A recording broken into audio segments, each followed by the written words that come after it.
Whoops, I forgot to hit the other button. Hi, everybody. Welcome. My timing is just bad tonight. Lucky for me, I'm making another terrible life choice and having another cup of coffee, so maybe that will improve. Probably not. I'll just make the mistakes faster.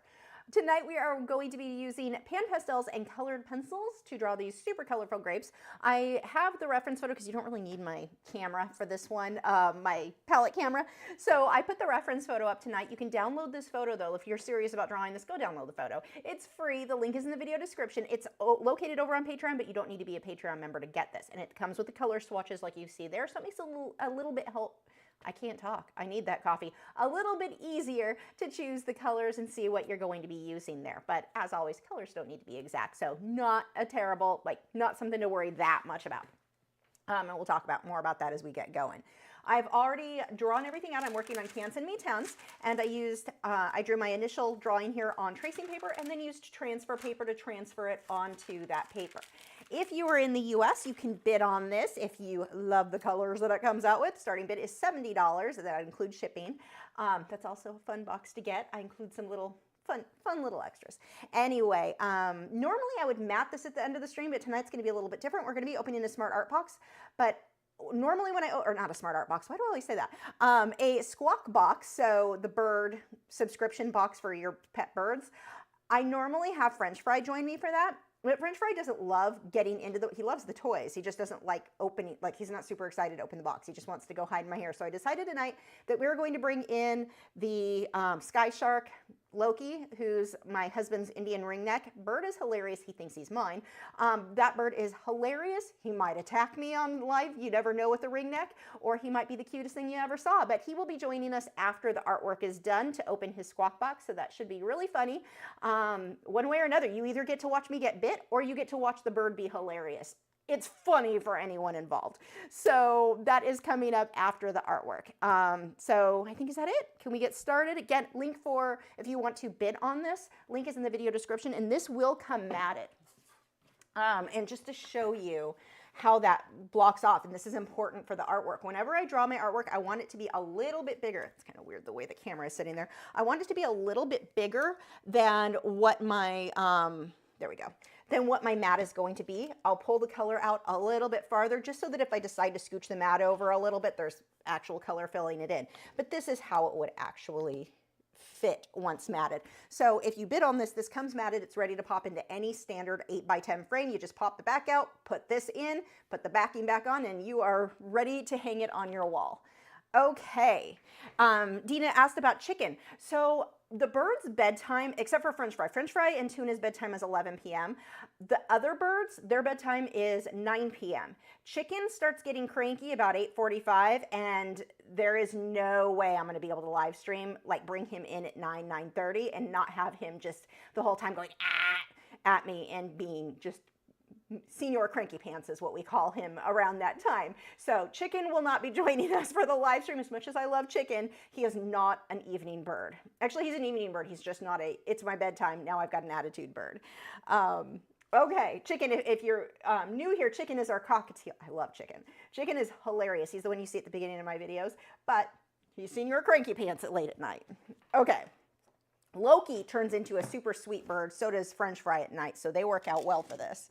Well, I don't know with Loki. Loki may end up trying to eat everything in my studio, or who knows? We don't know what's going to happen with Loki. So let's get started. So I've got my pan pastels right here, and I'm pouring them all over myself. Let's just go ahead and wipe that off right now. I got that color everywhere last time I worked in this. What I'm going to do, I'm going to start with the greens and the whites out here. So all I do is take my little pan color, and you can see it's got a little, well, you can kind of see it's a little dirty from other colors. I don't care. Once you blend it on there, you're really not going to see it. And we're going to get a bouquet look. So we're going to, I'm missing, wait, you come here, you're here. I am missing an entire grape right there. We'll just freehand about where that's going to go. Okay, let's work around that. And I'm just going to do little circles. You can see it's, well, no, it doesn't look like it on that. Mine, it looks a little bit on the tan, kind of cream side because of the other colors that it mixed in. My brush was dirty, which does not really matter once we get all the other colors in.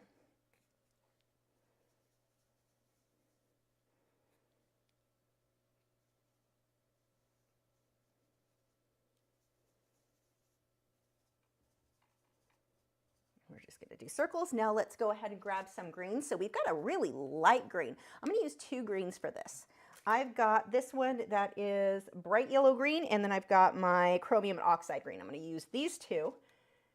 And I'm going to start with this one. I'll just kind of pull that around the edge. And I'm working on the smooth side of a light gray Canson MeTense. Actually, I'm just going to fill all the green in with this light color first. And I can work my way back and forth as we go.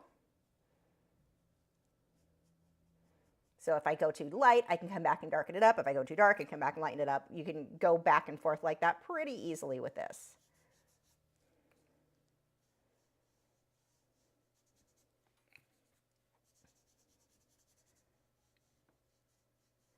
But I do want most of the white to go into this light green first and then into the darker greens. Okay. Kelsey said, I feel like I need to burst out my pan pastels again. Absolutely you do. They're just so fun to work in. I like how, and they're so fast. Like for getting an out of focus background, they are wonderful. They're wonderful for just getting that base layer when you're working in colored pencils to get just, it speeds everything along. So these will circle the white that's already there. I'm going to come back with more white in a few spots. And I don't need this exactly like my reference photo. I just want to get some variation in my colors and values here. I'm going to pull even a little bit. Which green is this? This one is my permanent green. Let's pull some of that.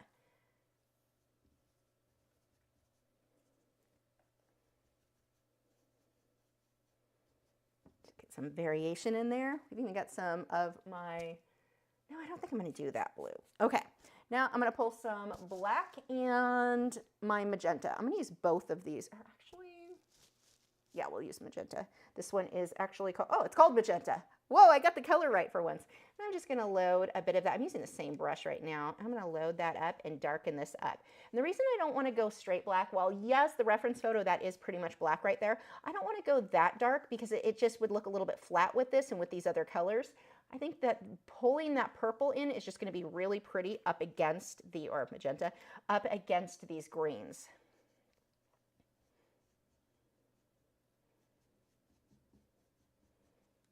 When you mix black right up against the yellow, so that yellowy green, it just comes out, it's not a pretty color. So this is going to keep me from creating just a muddy mess, simply because I'm mixing that magenta in with the black. And it gives me a bit more depth.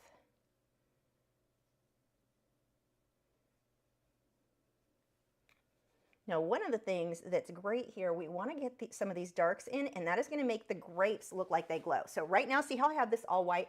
I don't want to leave it that light. If I put it that light, then that really light grape that I forgot to draw in, that one is not going to stand out enough. So one of the problems that a lot of people have is they feel like can't get their brights, they're just not getting light enough, or the darks aren't getting dark enough. That's because what's next to it, what's touching it, is not light or dark enough, the opposite. So if it feels like you can't get it light enough, then what's next to it, darken it up, and that will make it stand out more. But that's going to be really important here, right around these grapes, like this one here. We want to make sure we've got some dark in there. And I may darken that up a little bit more with a colored pencil too. Let's see, we've got some light in there. We'll put more green in there. Okay. I'm going to set these down. I'm actually going to just switch to another brush. Let's go with this one. Already has some yellows on it, so we can go with that for our light green. And I want to pull this in a lot more.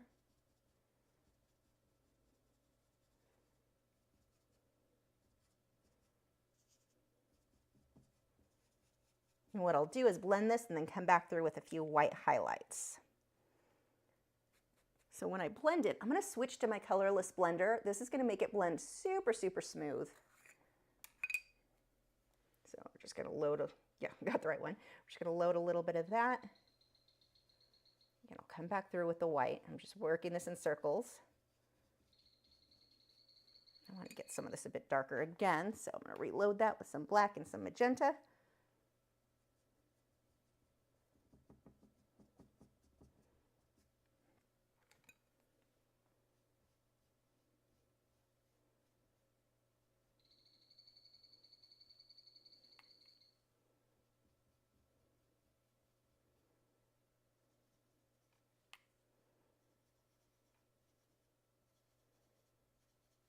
have to be careful because I'm going to start creating mud as we get too much of that black in there.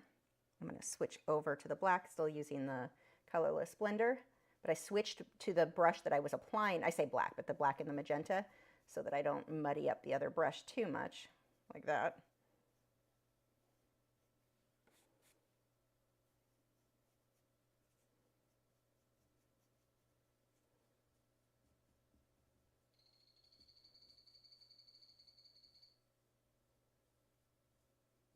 Okay, now I'm going to switch back to this lighter one, and we're going to use some white, and I'm going to make that stand out a little bit more. Now, if it doesn't stand out as much as I want, it's not a big deal. I can come back through with my colored pencils over this.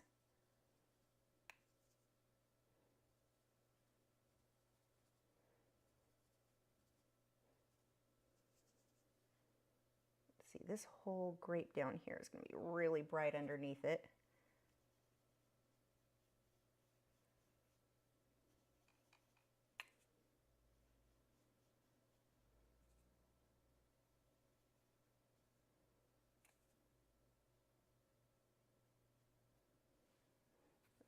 A little bit more green. Oops, too much white on that brush. Let's reload that. Now, one of the things that's starting to happen is everything's going to create mud because I've got so much on there. So the solution to that is to spray Spectrafix. Now, all my palette, you can't see what I'm doing, but I've got all of my little pan pastels. The lids are off of these and they're sitting in front of my easel. When I spray this with the Spectrafix, I do not want this getting in my pans because it can kind of make them stiff and hard, and I don't want that. So I'm going to lightly mist this. I turned everything upside down, so if any of this falls on, it falls on the back. And I am almost out. I need to refill that. Let's dry that. And this is going to allow the more color to layer on top.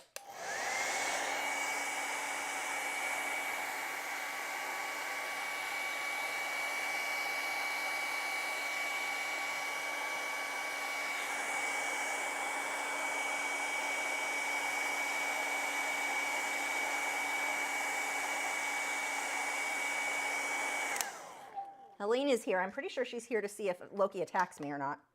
Birds are just silly. You just don't, they're very unpredictable. I say he's going to attack, but he's never attacked me. He's actually a really good bird. But sometimes you get bit because they're birds. Okay, now that I've sprayed the Spectrafix and dried that, this should stand out. See how much better that stands out instead of just mixing in with the previous color. Now, that's not to say that the previous color won't mix in a little bit, but this is really going to help me to get it to not, like before it was just, it was getting really muddy. Because it was just like mushing together too much. Okay. I'm just wiping the soft tool off on a paper towel so we can load a little bit more with the greens. I want mine to be a bit more colorful than this, although this is really pretty, so part of me wants to just leave it alone. I want to get a little bit more black. We'll grab some black and some purple, darken this up a bit more. I just keep saying purple, magenta.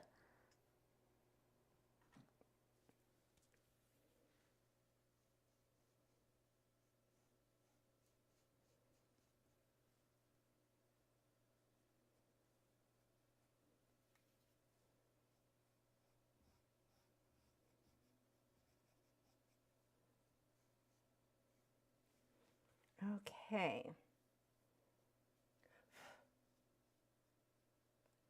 And that works for my background. So we've just got this nice bouquet look. Oh, I'm excited already. Let's put the green colors away. And now we're going to get the base colors for our grapes. My hands are a mess. So we're going to need, we don't need more of that one. We're going to need a bright yellow. We've got, let's see. Yeah, let's go with the actually, we'll go with 2 yellows. So I'm going to pull out the Hansa yellow and the Darilid, I can't say it, we all know that yellow. And then the base for the darker grapes is going to be the magenta mixed with a bit of black. Sounds like a plan. I need to get the black off of this though, so I'm just wiping that brush off on my paper towel. I'm going to start, actually that looks, I don't like that one. I think that that's going to be, I think I'm just going to go with the Derralid yellow and mix it with white for the lighter colors, because I'm pretty sure that if I go with that other yellow, it's going to be a little bit more fluorescent than what I want. Oh, that's pretty. That is nice and bold. So I'm going to do this for the base for the lighter grapes.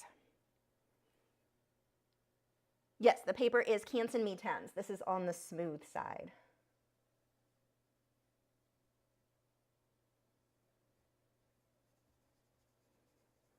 Now these should all be a lot lighter than what you want that end result to be, because we're going to put the darker colors over this with colored pencil.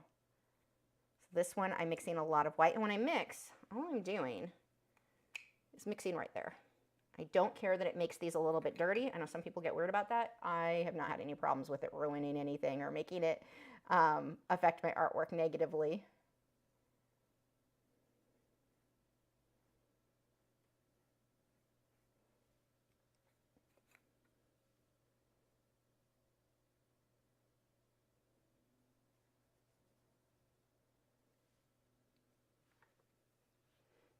This one will have a little bit, but that'll blend into the magenta. Sorry, itchy nose.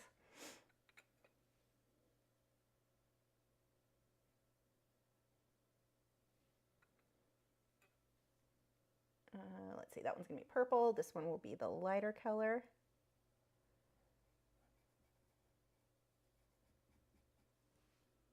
And we've got this that I filled in, but that one's actually going to be a big grape. It's going to be, comes from about here.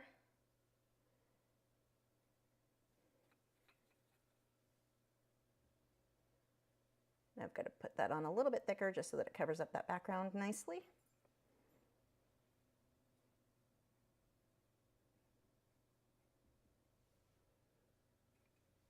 Let's see, we got you, we've got a little bit back here. And this one.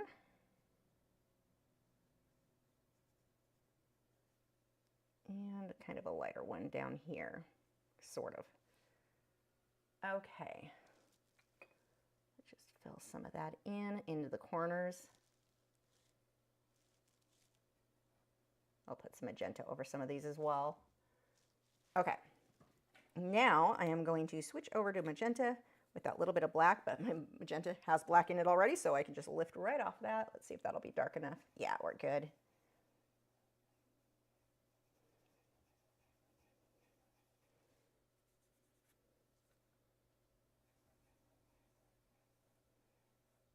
Try to keep your edges as smooth as you can, but we will smooth them up more with a colored pencil, so it's not a huge deal if it's not perfect.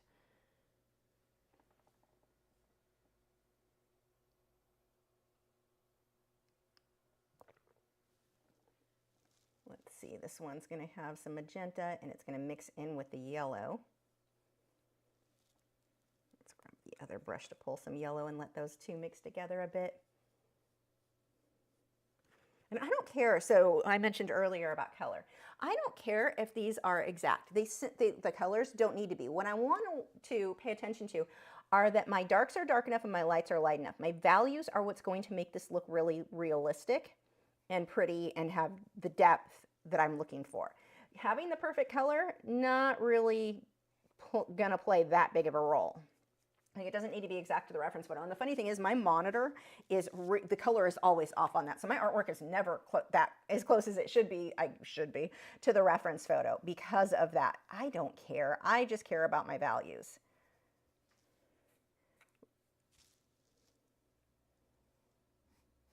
That one went out of line. Luckily, what's next to it is also going to be that color. Now I'm starting to get more magenta color, so I need to pull a bit of black into these. Oh, that's a lot of black. Maybe not that much. Let's just put a little bit here and there. See, I'm pulling this all the way to the edge, even though I know the mat is going to cover that.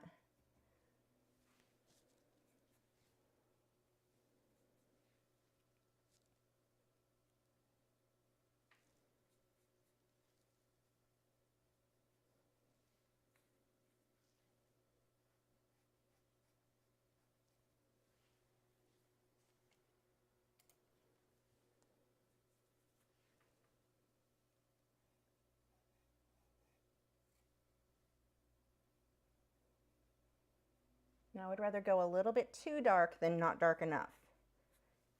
Put a little bit of yellow into that one, which gives me that orangey tone. So some of these, the magenta and the yellow mixed together, is going to give me a really good base tone. It's almost that orangey tone there.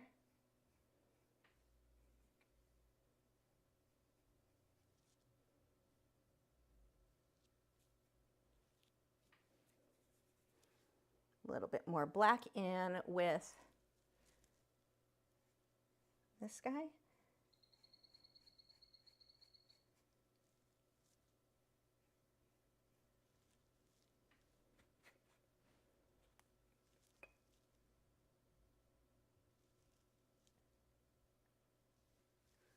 I'm going to pull a little bit of red in with that yellow in a couple of spots.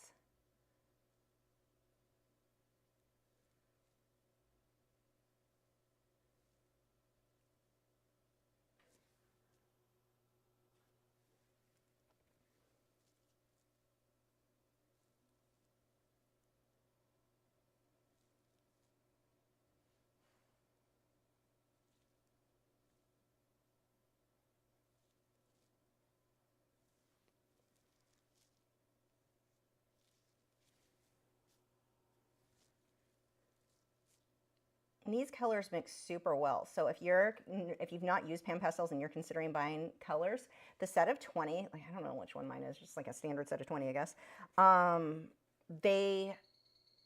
You can mix so much from that. I've never felt the need to buy more colors. These really give me everything I've needed so far. I'm not saying I never would. I'm just saying I really, like I've been using these for years and I've not needed to add more colors to get the results that I wanted.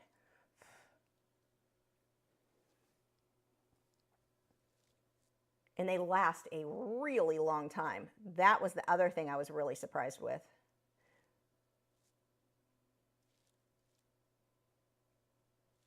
Okay, I think we can start with the colored pencil. So the first thing I'm going to do is put all of these away. And then I will spray this and dry it, and then we'll grab the pencils.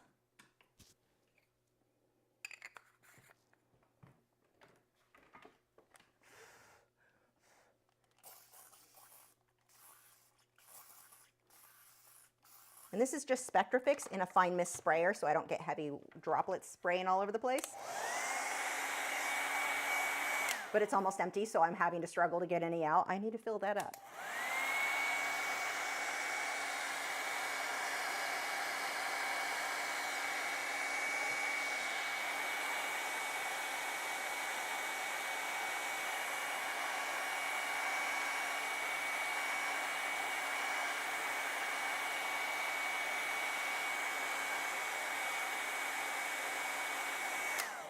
Okay, let me put these away.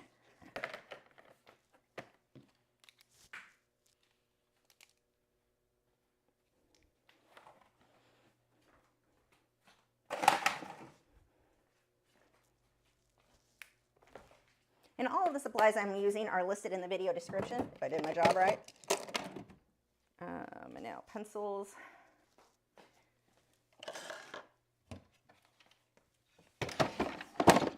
I'm just going to bring them all up here since I don't have that camera on anyway. I'm not blocking anything.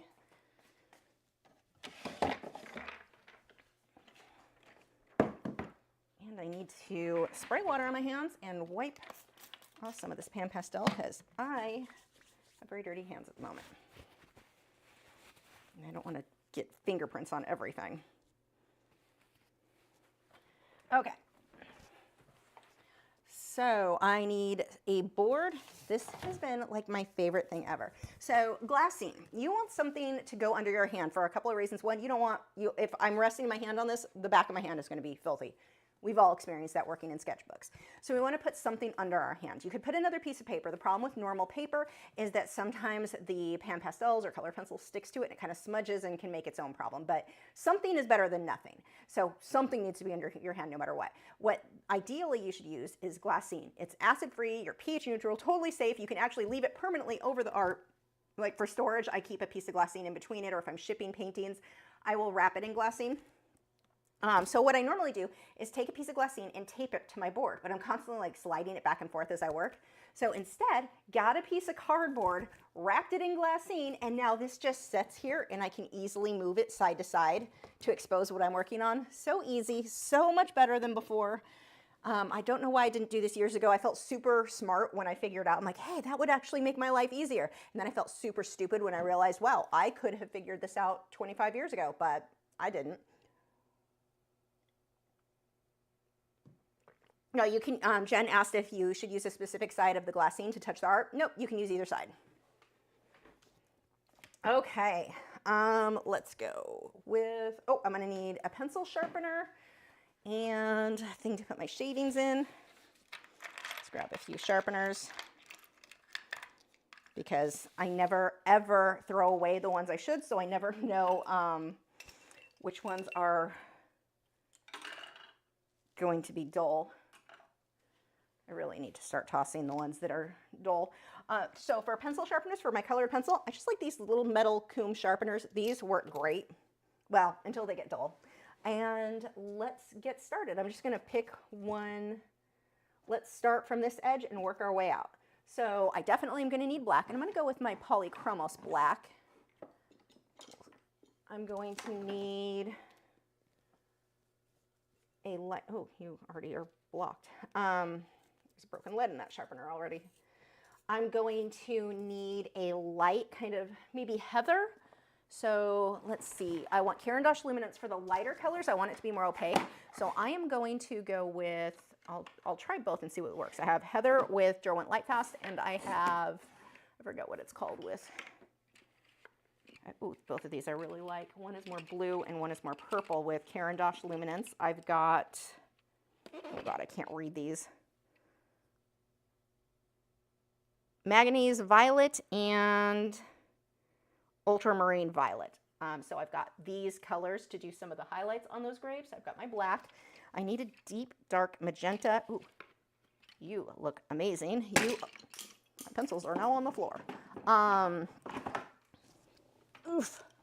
Oh, I actually need these anyway, so that works out well. So I've got orange. I've got, what was this reddish color? Perylene brown. I don't know. I can't read. Their tiny writing is just frustrating. Orange. I don't know. Actually, I might need this color. We'll leave it out anyway. Let's see. A couple other colors. I'm going to need a reddish tone. We've got deep red with polychromos. That looks good. I'm going to need some opaque. Definitely need white in there. Let's see. I need some yellows.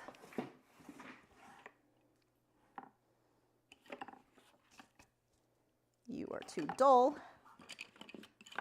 What else do I have in here? Too dull. Ooh, you look good. And what else? I need a white. You're an old white. I would like a Derwent Drawing Chinese white, which should be in here somewhere. There's one. Oh, and I need purple. Definitely need purple with, let's see, deep rose. Where's purple with Derwent Lightfast? That's a must. Black, nightshade. Actually, nightshade might be nice. I'm just grabbing all kinds of colors that I think will be helpful. What I definitely need is purple though, so that is, you can see I use purple a lot. I need a new one. Okay, so I've got my stack of colors out here. Oh, I didn't grab yellow. I don't know if I actually need it though, we'll see. So we're just gonna start by filling in some of these darker areas. Now, if you like using odorless mineral spirits to smooth things out, you certainly can on top of the pan pastels, as long as you've sprayed your Spectrafix over it pretty well. If you don't, what typically will happen is it creates kind of a muddy mess, like a paste. This is all just dark. This actually, the matte covers all this, so I'm not worried about that. I'm just gonna making sure there's color up there. Okay. So this guy, we're going to put the light areas in first. This one is ultramarine violet. Look how well that stands out. Oh, that's a good one for this. So we've got some of these highlights. Now what you want to do is look at your reference photo as abstract shapes and copy close. It does not need to be exact, but we want to go for close. get some nightshade in here. It's going to be a great color for a lot of these darks. Stop it, Wade. I know it's you. Am I right? Ooh, I was right.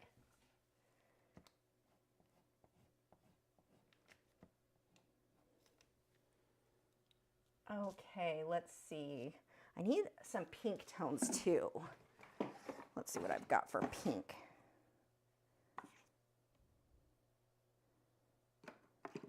Oh, that's one of my newer Derwent or Caran d'Ache Luminance. Actually, the writing I could read better on that, so maybe that has changed. That would be nice. Pink. Nope. Nope. Does nobody have pink? I know Polychromos does, but it's not very opaque. But it might be what I am stuck with for this. So I've got my Polychromos Rose Carmine for the pink tones. Oh, that sounds out fine.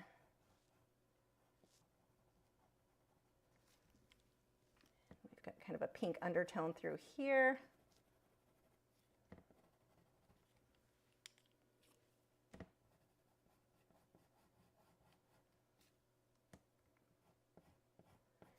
This does not need to be exact. We're going for close. Now, I've painted and drawn so many grapes over the years.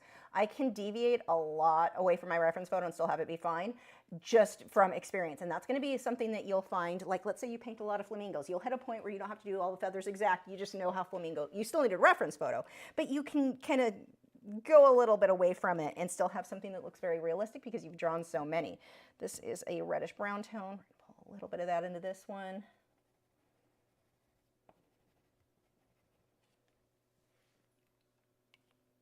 And let's see, more black.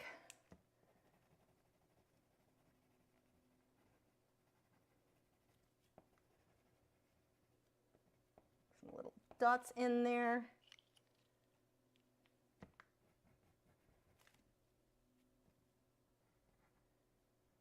This one's pretty dark all the way through. Most of that gets cut off by the mat as well.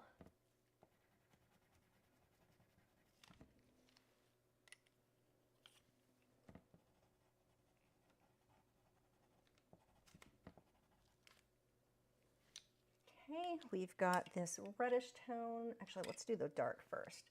We've got a stem that comes down here, pretty dark. I'm gonna pull that a little bit whiter. And now we've got, let's see, a dark blob back in that corner. See, I'm just kind of pick a spot on the photo and go for close. And I'm pushing pretty hard on this. I'm burnishing more because I'm not planning to blend this with odorless mineral spirits. I say that, but I'm a little tempted.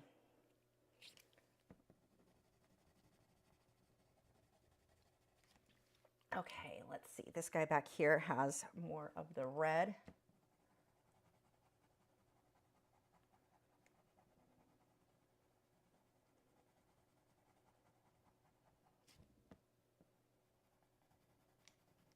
And we've got a branch that comes across, this little kind of wiggly guy, a little stem or something there. Another one that curves up. Looks like that one is the one that continues on. That is going to get cut by the mat, so I'm not going to worry about that one. I'm going to use some nightshade. Let's clean up that edge. Got a corner in here. And again, pushing harder, so I'm burnishing. Now, burnishing is a great technique for getting things to come out really smooth, but you've got to watch because if you push too hard too early, it makes it so you can't get more layers later on. So make sure anywhere you burnish, you're not planning on doing a bunch of layering over it because it's probably not going to work.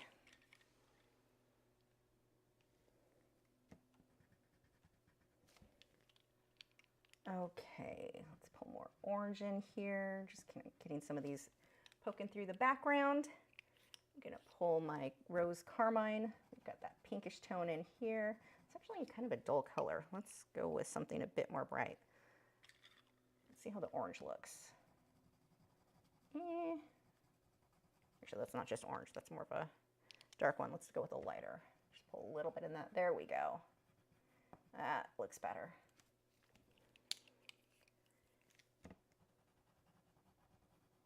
We've got that highlight here. think heather might be better. Where's my heather? There. Oh, oh, my pencils are trying to fall off my easel. Oh yeah, I like heather better. It's close. You're not going to see a big difference on the camera, but I do like that a little bit better. And that's the Derwent Light Fast. Now I'm going to take Nightshade or Purple. Purple would be better. My teeny tiny purple.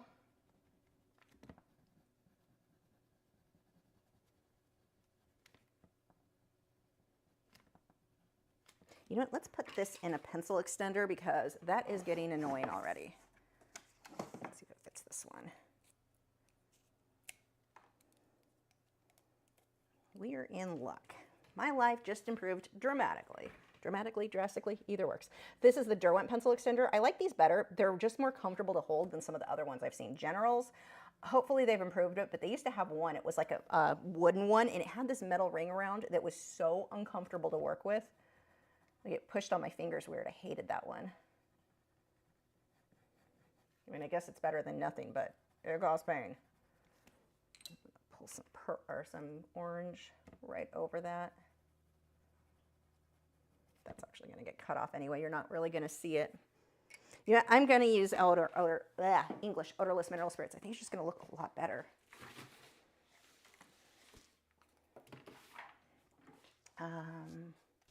We'll just use a little bit. Wade, stop it. I see you're licking your toes back there. I know you have itchy feet. Okay, let's just smooth that out. I think that's gonna just look prettier. Same thing up here. It looks darker while it's wet. It'll lighten up once it dries.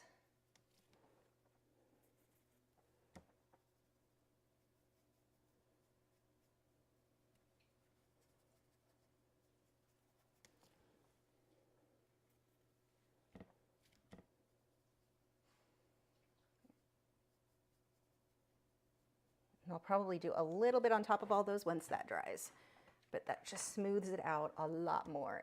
I like the sketchy look, but with the grapes, it was a little bit much.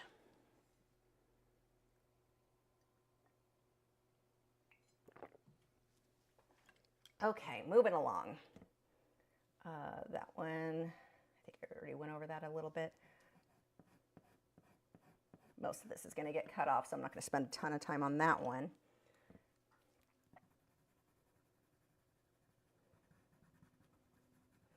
Mostly when I come back through, wherever I've blended with OMS will just be to pull highlights back out. Push it a little bit harder there on that edge. Oops, hit the camera like a pro. Pushing a lot harder on that edge. Whoops, too hard, broke the pencil. Where I want that nice smooth look. Let's sharpen that again. Maybe not push quite that hard. Separate brushes from OMS from what? I mean, I have brushes that are just for OMS with colored pencil, if that's what you mean. Because the oil, like I wouldn't use it with my normal acrylic. They're the same type of brushes, but I don't use it with my normal acrylic brushes because the wax and the oil from the colored pencil builds up on that brush, and so it would make it not compatible for my acrylics.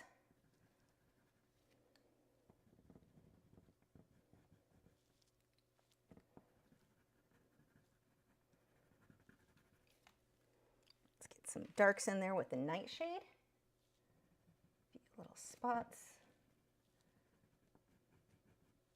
See, that color is not exact to my photo at all, but it's dark enough, and that is what I'm going for. Those values. Light's light enough, dark's dark enough. We're going to have some white right here. Let's get some pink and magenta in there.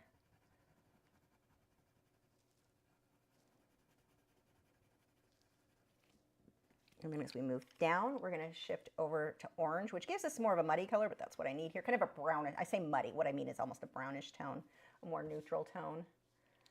Okay, you are like a super bold red. Let's just fill that corner in. And I'm going to do all of these purple ones first. we have from Nick said, will someone please give those poor lads a snack for God's sake? Thank you, Nick. They're already up. They know. They're on their way. Thank you so much. The boys definitely thank you. Poor boys. And they get big ones. Look, big chunks. There you go. Take it to your bed. Go lay down, Wade. Thank you so much, Nick. The boys thank you. Gibson's going to stand. Gibson has, anything big like that, he has to stand over his bed. No matter what treat you give him, he takes it to his bed when it's a big one like that to chew on. So cute. Thanks, Nick.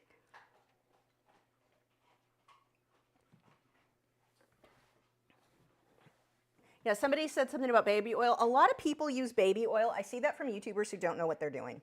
I mean, it can look good, but it's not archival. And I looked up the reason for that, and I forget what it was. It like it dried weird. I forget. I don't know if it changed the pH. I don't remember what it was, but I really should look that up again. There was a reason that it was. I decided, yeah, that's not something I'm ever going to do or use or recommend. But I can't remember what it was now. Baby oil, alcohol. I don't recommend any of those, and I need to look up so I can tell you why. Because there is a reason. I just don't remember that reason. Lay down. And it's not that the work doesn't look good. And that's the thing you have to keep in mind too. And I see this a lot with YouTubers who are YouTubers first, artist behind that. They do something that looks good, but it's not necessarily going for something that's going to be archival. I want something that's going to last a long time. If I'm charging somebody $1,200 for a painting, it better last. And I don't, you know, some artists and some YouTubers don't care about that. They just care about making the video, and that's fine. You know, everyone has their own goals, and it can look good. The baby oil thing I saw originally more from crafters, but then it kind of started spreading where people were using it on fine art. And while it may look good, it doesn't mean it's archival or going to last long term. Which grape are you? You're this one. I'm putting orange where I want it to be a more nude, like softer tone, not super vivid.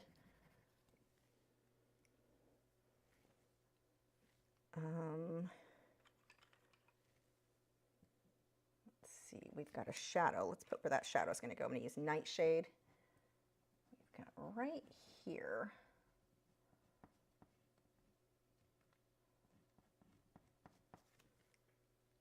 And we've got this reddish brown whatever color.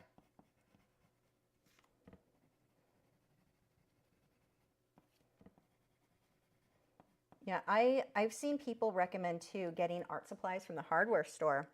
I learned the hard way why you don't do that. And they will argue. I mean, these people will fight to the death on, no, it's fine. Like linseed oil for your oil paintings. I did that back, God, this must have been in the late 90s. I did some, maybe, no, it was probably around 2000. I did some paintings with linseed oil I bought at the hardware store thinking it's the same thing. It's linseed oil. It's fine, right? Yeah, no. I sold some, and I still to this day feel terrible about it. I sold them at an art show. And I mean, I sold them for $70. It's not like, or $50. It's not like the people who bought them are out some great, you know, thing. But within about 6 months, I started noticing on the ones that didn't sell that I had hanging on my own walls, that yellow started coming to the surface and beading up. So it looked like drip marks all over. They ruined it, completely ruined it, and there's no way to save it.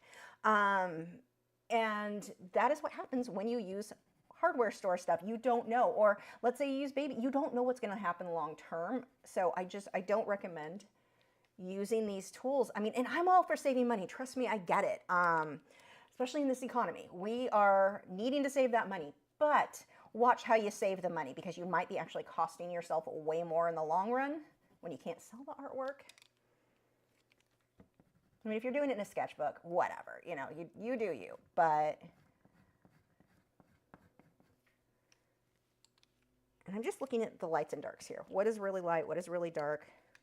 Most of the dark I'm doing with Nightshade, not with black. I did black up here, but when I get down into these guys, Nightshade or purple are going to be better. They're going to blend better when I blend or mix that with the OMS.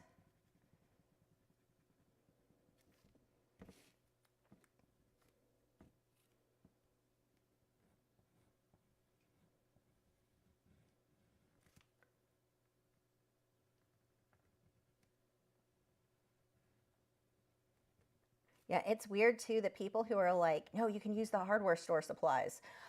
I can't believe how forceful they are about that being the proper way and it's totally fine. And I know someone who doesn't and they've been selling their art forever. Well, they should feel like crap because they're basically scamming their buyers. If they're not being upfront on, hey, I'm using supplies that aren't going to last. These are going to fade really bad. Using my orange. Actually, this one is called something red. I can't read that. It's a reddish orange. That's what matters.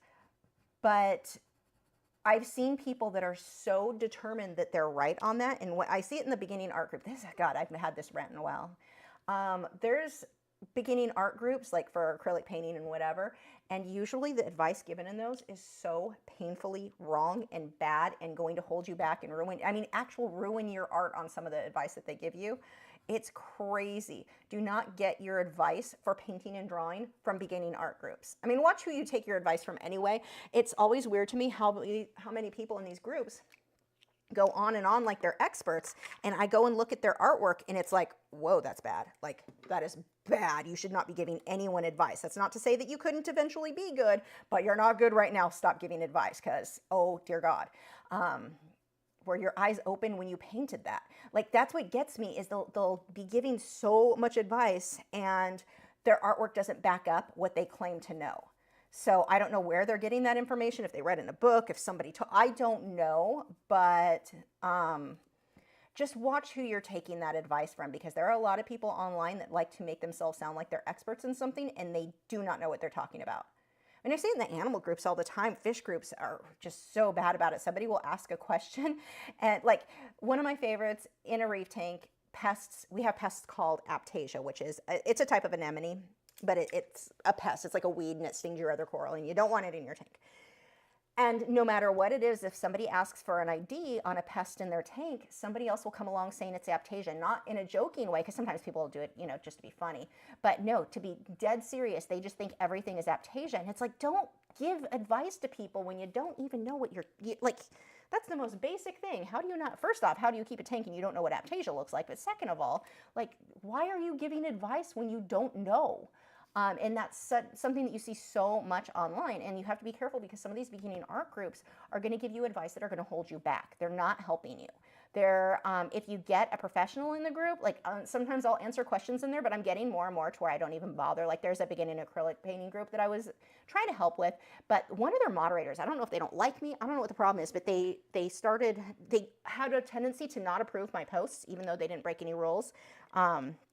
And then the last time I posted something, not only did they not approve it, they banned me from the group and blocked me so I couldn't contact any administrators and ask what the heck was, like, why would you, what in the world? So I contacted them on another account, and they were like, oh, that wasn't supposed to happen. We don't know why that happened. One of your moderators clearly doesn't like me, because that is not the first time. I mean, it's the first time they banned me. Oh, that's wet. Leave that one alone. But yeah, kind of crazy. But anyway, the point is you sometimes may get somebody who knows, but check their artwork. Don't just assume because somebody sounds knowledgeable that they're giving you good advice in any art group. Definitely look at their work, and if they don't have photos of their work, honestly, I'd assume they're not. Like if they've never posted anything, you can't see any photos on their profile. Like if somebody's good, they're going to have a business page or an art page or something linked on their own account. So if they're coming into these art groups giving advice and you can't find anything that they've painted or drawn before, you can assume they're probably not actually very good. Like they're, beginners or whatever.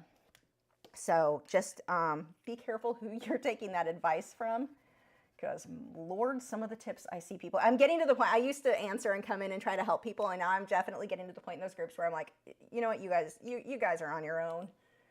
Let's get some purple in here.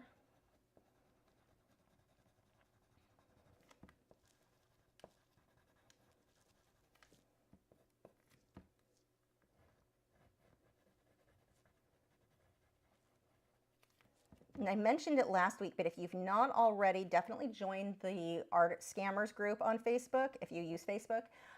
That is going to help you a lot in learning to recognize what is a scam in there. Most of the time when somebody contacts you through Facebook or Instagram trying to buy your work, it is a scam. It's getting to the point where you rarely get real buyers contacting you on those platforms. So join that group. Being that we're speaking about Facebook, that's one group that's really good.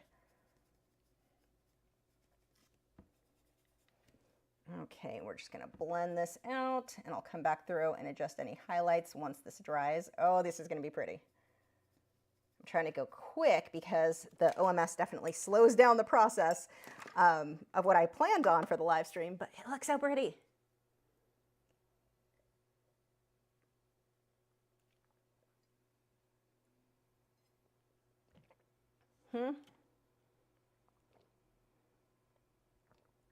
Lisa, we are on our own. Why, what did we do what? I don't know what that comment was from. Oh, Mouse Potato said, oh God, I love that name, said baby oil is bad because of the lack of archival quality, poor drying properties, chemical instability that degrades fine art. There we go. Thank you.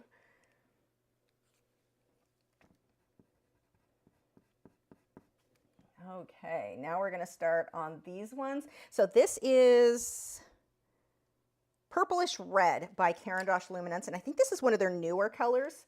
I got a new set about 2-3 years ago to review, and I never did it. I need to do that still. But they've got a few like magenta type colors that are beautiful, and you can buy them individually. Like you don't have to get the full set if you've already got your Caran d'Ache colors. Let's separate some of these.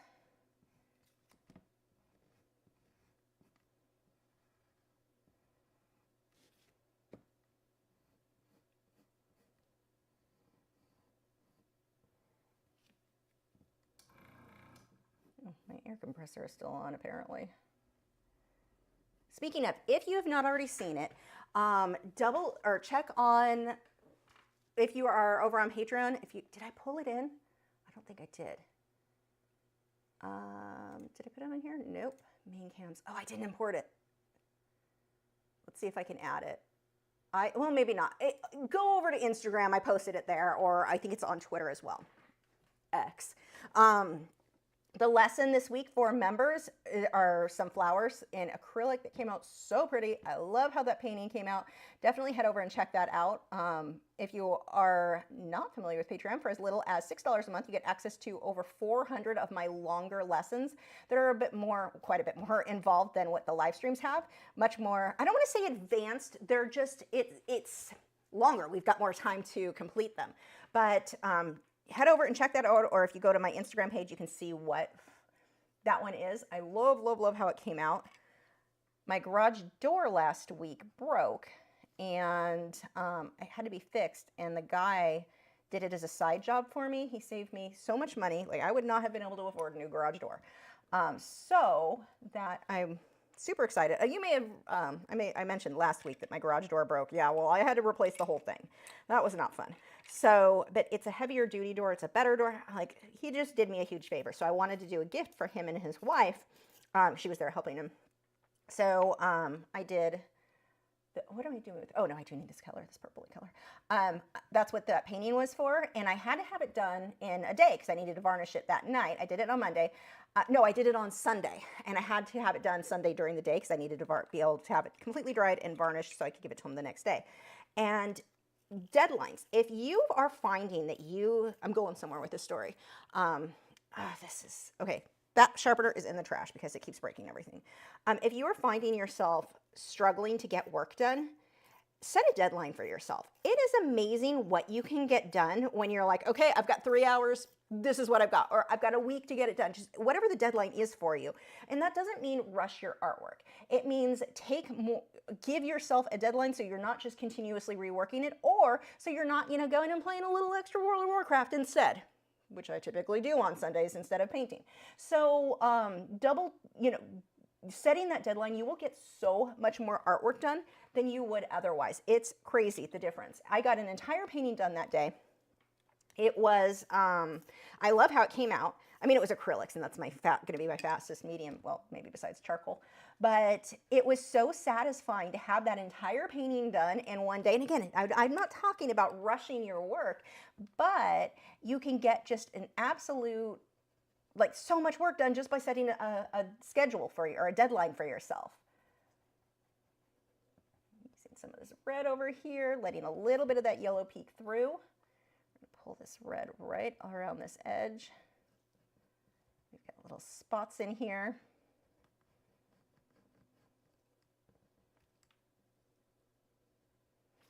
Switch over to the orange.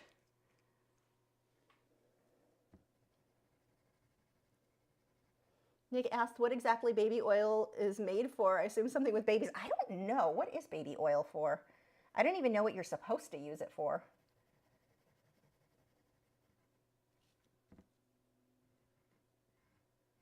Make sure that edge is nice and clean.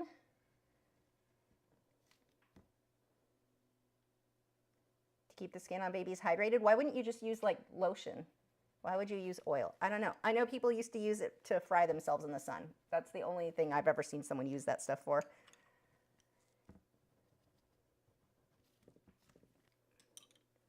Okay, actually we need more of that red. So we're gonna come around this way. We've got some of the purpley color in here. We'll come back through with white highlights on a lot of these. And the reason these are going to look like they're glowing is having high contrast between the lights and the darks. If I only did the light colors, you would not get this effect. I've got a little bit of a glow right around that edge, and this one needs to be way more violet. Let's pull violets into that right now. Magenta. Doesn't need to be exact, but I want to get a little bit more. There we go.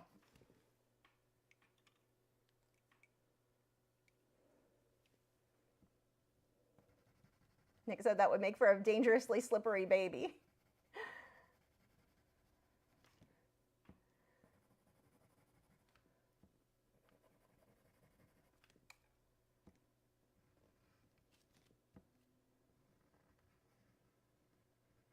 I remember my sister growing up. She has way darker skin than I do, so she could get away with it. I never could. But I remember her using baby oil to just fry herself in the sun.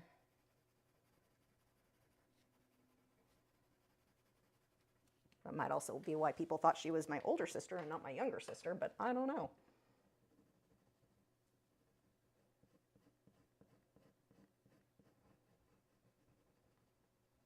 One can only assume. I'm going to switch over to pink. And then I'll put red inside that. So that gives me a little bit more of a fade.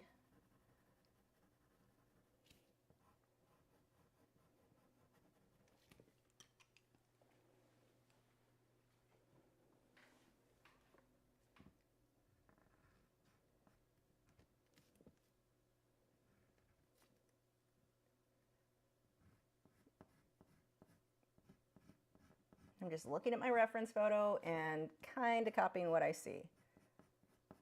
I'm not going to go crazy with all the veins in the grapes. That would take way too long.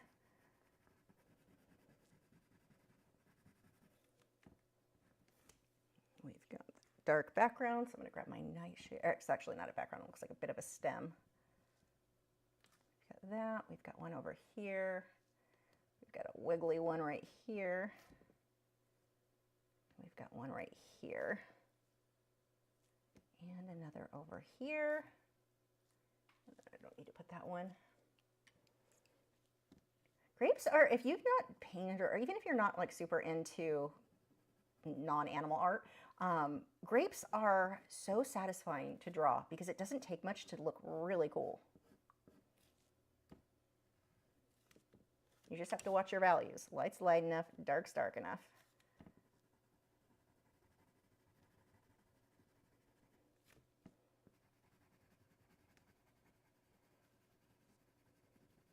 And this photo, it comes from Unsplash, but it was actually part of a large, like there were grapes in a vase. It was this big, huge, like this is a tiny, tiny area of that photo.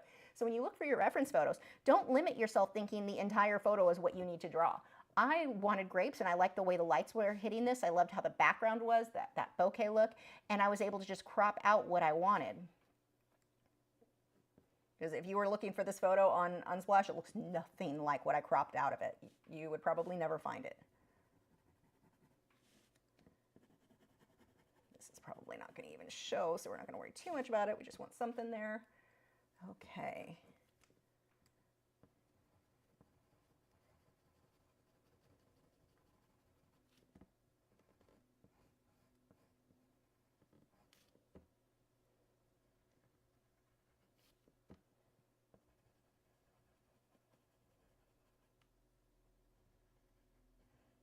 around that edge with that red.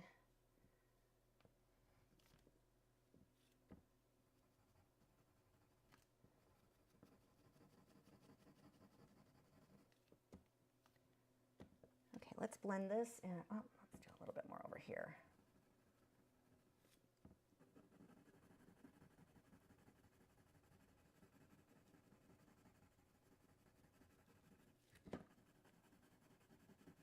They're just a layering process. You're just going to keep layering until it looks good. I need my orange again. Sharpen. Oh, that still has charcoal stuck in it. I think that's charcoal.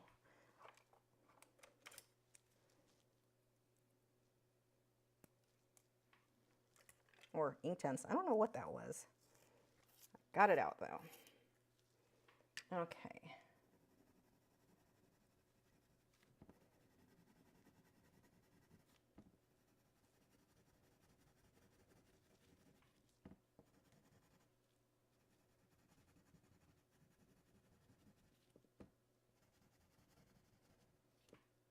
Let's go ahead and blend that, and then we can start, while that dries, I can start on the details in the other ones. We're actually not that far off from being finished with this.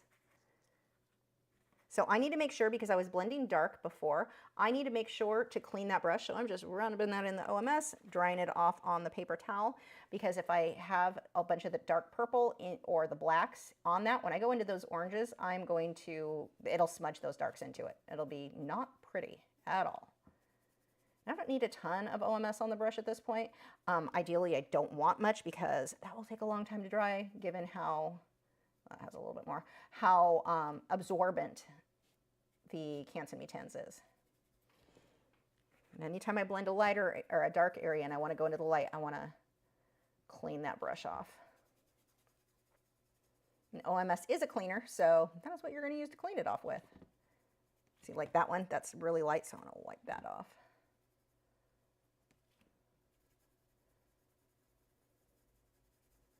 And that will dry a lot lighter than what it is when wet. It'll look even darker. If you're using a darker paper, it'll be even darker than this when wet. So don't let that scare you. Let's see.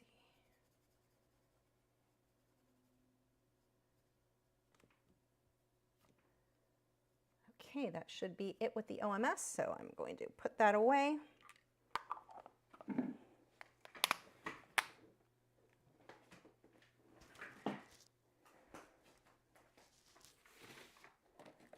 Ooh, my back is unhappy with how I was sitting. Okay, so we need to leave those alone. Those need to dry, but these are dry enough. We can come over and work on those. So we're going to get some highlights and some more. Do I have another lighter pink color? I think that's just Heather.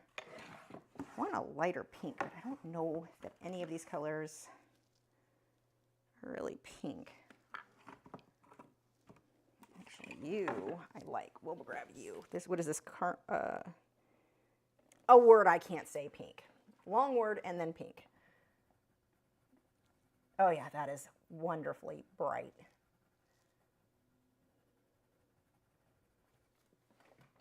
So what we're going to do now is going to make a ton of difference on the finished painting, drawing, whatever you want to call it. Pull more of that pink over some of that.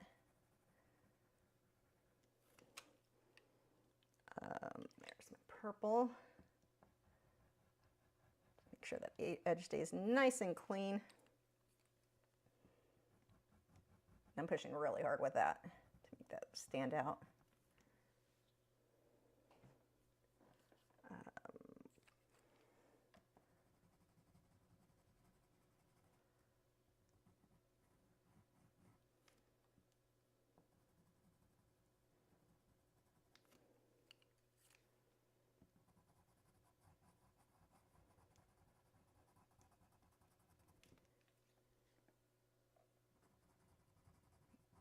And that's the grape that I'm pretty sure is not going to show at all, so we're not going to put a ton of time onto this one back here. So if you're wondering why he's getting skipped so much, that is why.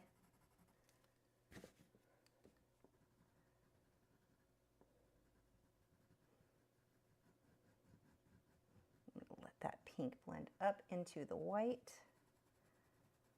And I'm going to take that purpley color, go around that.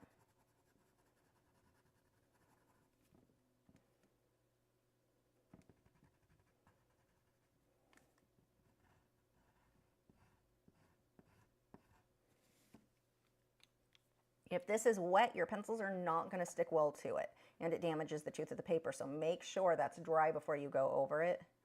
You might want to spend a bit longer than I am. I have a tendency to be a bit more careless about that when doing live streams, but I know how to fix it if something goes terribly wrong, so I'm not going to worry too much about it.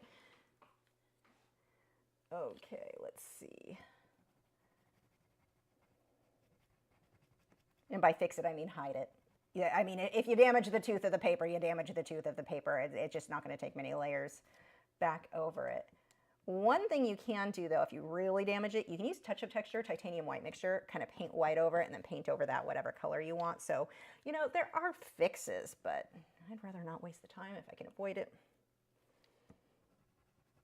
When I'm working on something for like one of my Patreon lessons or my longer YouTube videos, then I'm going to definitely let it dry completely, like, I mean, really dry.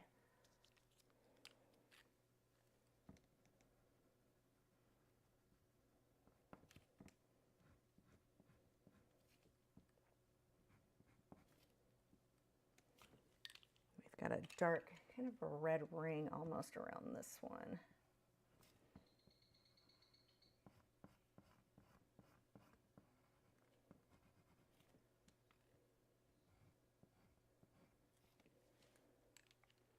Where? Oh, there's my phone.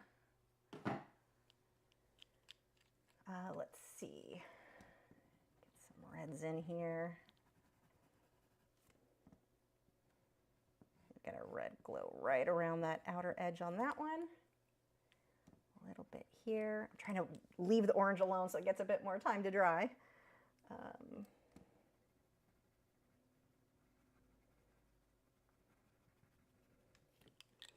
Switch to the purple for this really dark area right here.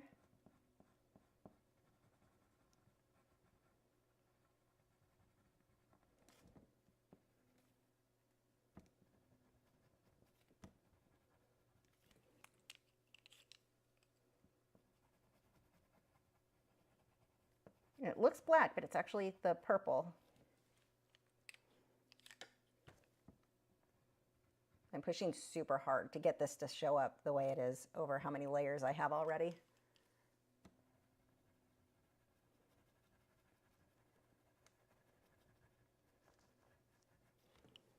I'm going to use my drawing Chinese white for this area. That highlight right there. We got that highlight. This one's not quite as bright.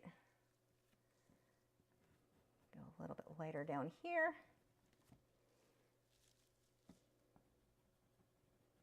And I am not pushing as hard with this one.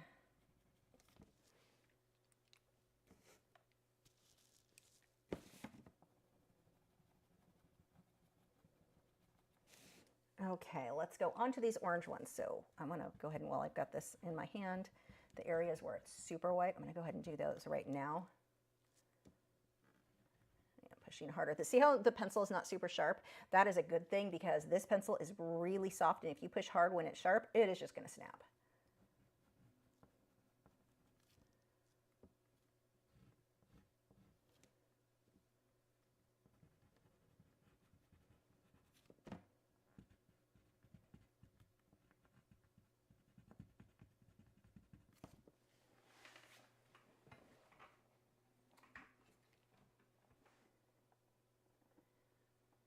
Let's see, do you think you could do a colored pencil lesson where you use the odorless mineral spirits to blend? That's pretty much what most of my lessons on Patreon are. I have several of them on YouTube as well, but I don't usually use the OMS for my live streams because it takes so long to dry, but in this case I really needed it. Like, it just had to get the look that I was going for. But the reason I don't normally do it for live streams is just a time issue. If I have to wait for it to dry, that is a long chunk. especially if I'm not using Pan Pastels as the base. Oh my gosh, it takes so long. You have a little bit more white up here. Definitely have some here. But I have tons of lessons, like tons over on Patreon with those pencils, or with OMS.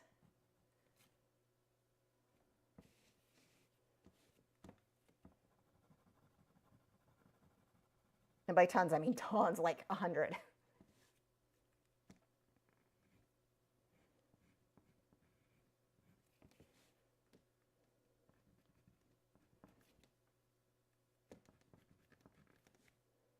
Okay.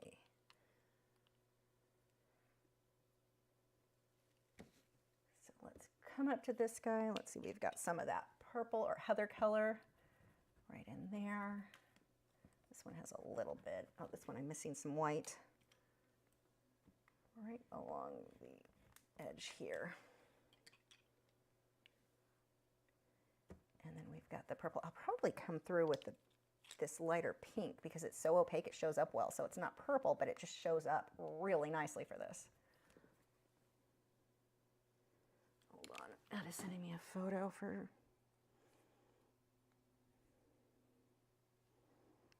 Matt just sent me a photo of Loki. I guess he's ready.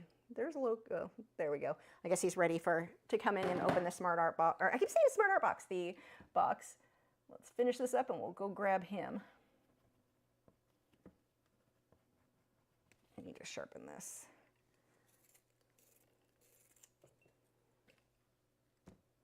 Get a few little dots in there. Get a darker edge here, and putting that dark edge right against the white makes that white highlight look that much brighter. This needs to be a lot darker. And this one can be a lot darker here, as can that one. And we've got darker in this area. And we're going to round that off.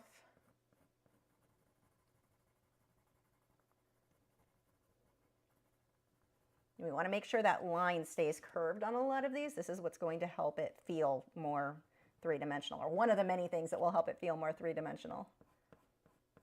See how I'm rounding that off? I'm going to do that down here as well.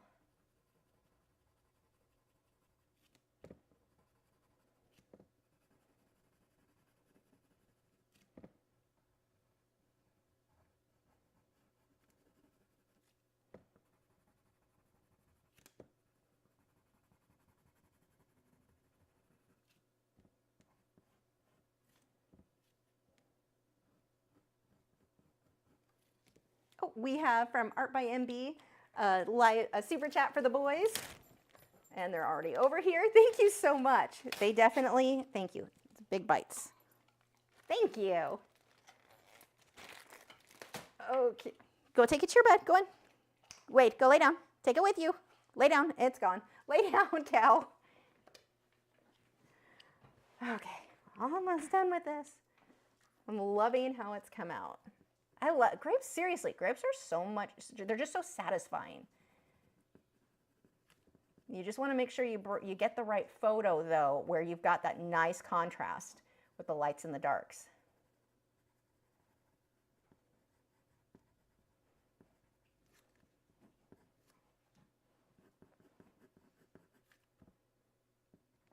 And that one back there is like bright yellow. Let's just go over that with some white. See, it's just, the white is just lightening up the orange that's already there. So I don't actually have to use yellow to make it look kind of yellowy. I think we're about done. Do a little bit more detail on there since we've got some time. Now I'm going to start, I'm looking at my reference photo, but I'm going to start deviating from it a bit more based on what I think will make mine look better. And that's just one of those things. The more you paint and you draw, the more you'll have opinions about these sorts of, like what you think will look better on your own. If you're newer, when you're like, well, I don't know what to add or what to change, that's normal when you're newer, so don't worry about it. But the more you paint and draw, the more you'll get, I guess, opinionated about your own work and little things that you would like to change from the reference photo. especially if it's a subject matter like grapes that you've done before. In my case, I've done a lot of grapes before.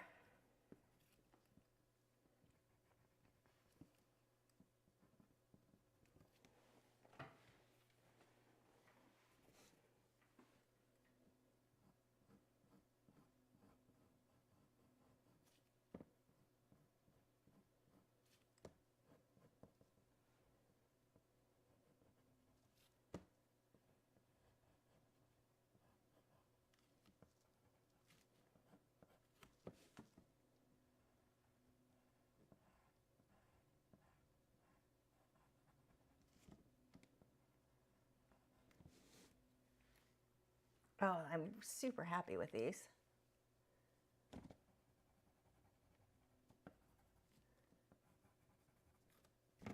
So fun.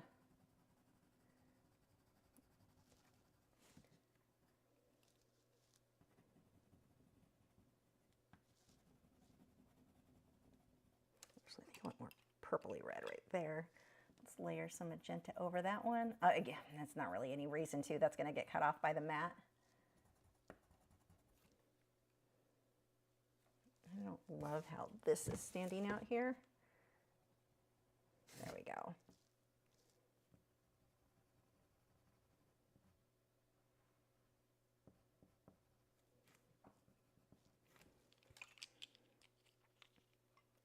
There it is.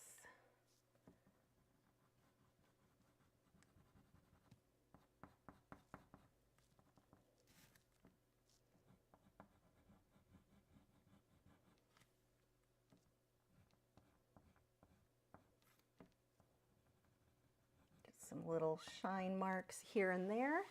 I'm just kind of cleaning up some of these edges.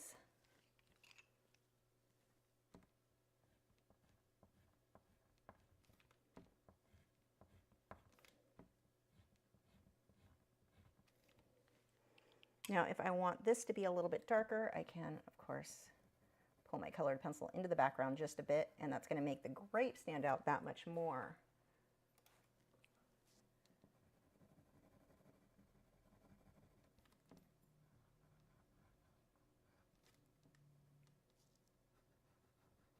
Same thing here. Just by darkening this up a bit, it'll make those pop forward. And I'm not pushing super hard for this.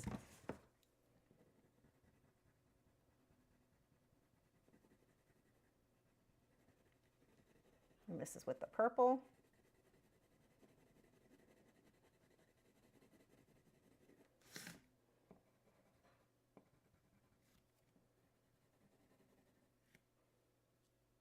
I'm going to soften that just a bit right there. Okay, I think we are done. So let me show you what this will look like with the mat and then where to sign it. I don't want to just sign at one of the bottom corners because the mat is going to cover some of that. So let's see, we'll sign it with, this one will work. Let me sharpen it first though. This is the deep rose that I'm going to sign with. And I want to hold that up and figure out where that's going to be positioned. So right about there.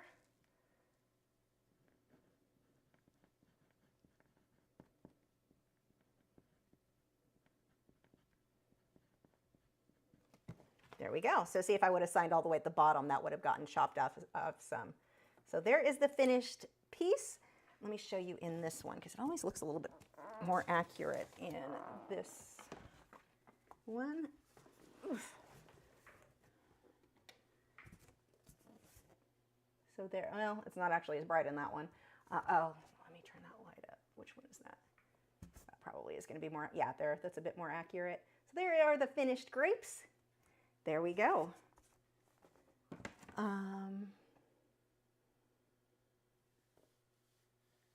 Let me go ahead now. I'm going to move. We've got to play some musical animals. I'm going to be answering your art questions in just a moment. First, we're going to grab Loki. He'll hang out with us for the answering question and for opening his squawk box, which I doubt will take him very long. And go ahead and keep leaving your art questions, and I'll answer those when I get right back in here. And we'll remove the boys in case Loki keeps taking off if he decides he needs to explore, because he's only been in here when he accidentally flew in. And by accidentally, I mean accidentally on purpose, but we didn't want him in here. He thought he needed to be. Okay, so here's that. Let me go. I will be right back. Come on, boys. We've got to open this curtain a bit. Okay, you two are free. Oh, Loki's apparently already out here. Boys, go lay down. Is it stand in your room still? Okay.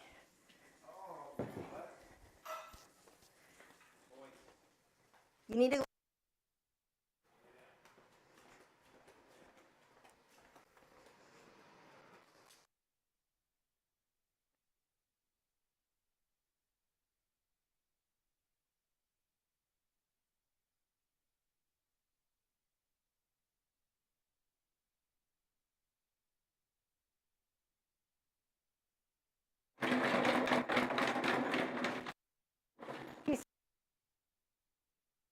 Stay there, Lo. Oh, he's stretching up right now. He's all excited. Gibson, go lay down.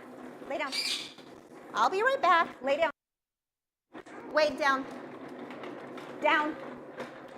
No one's listening to me.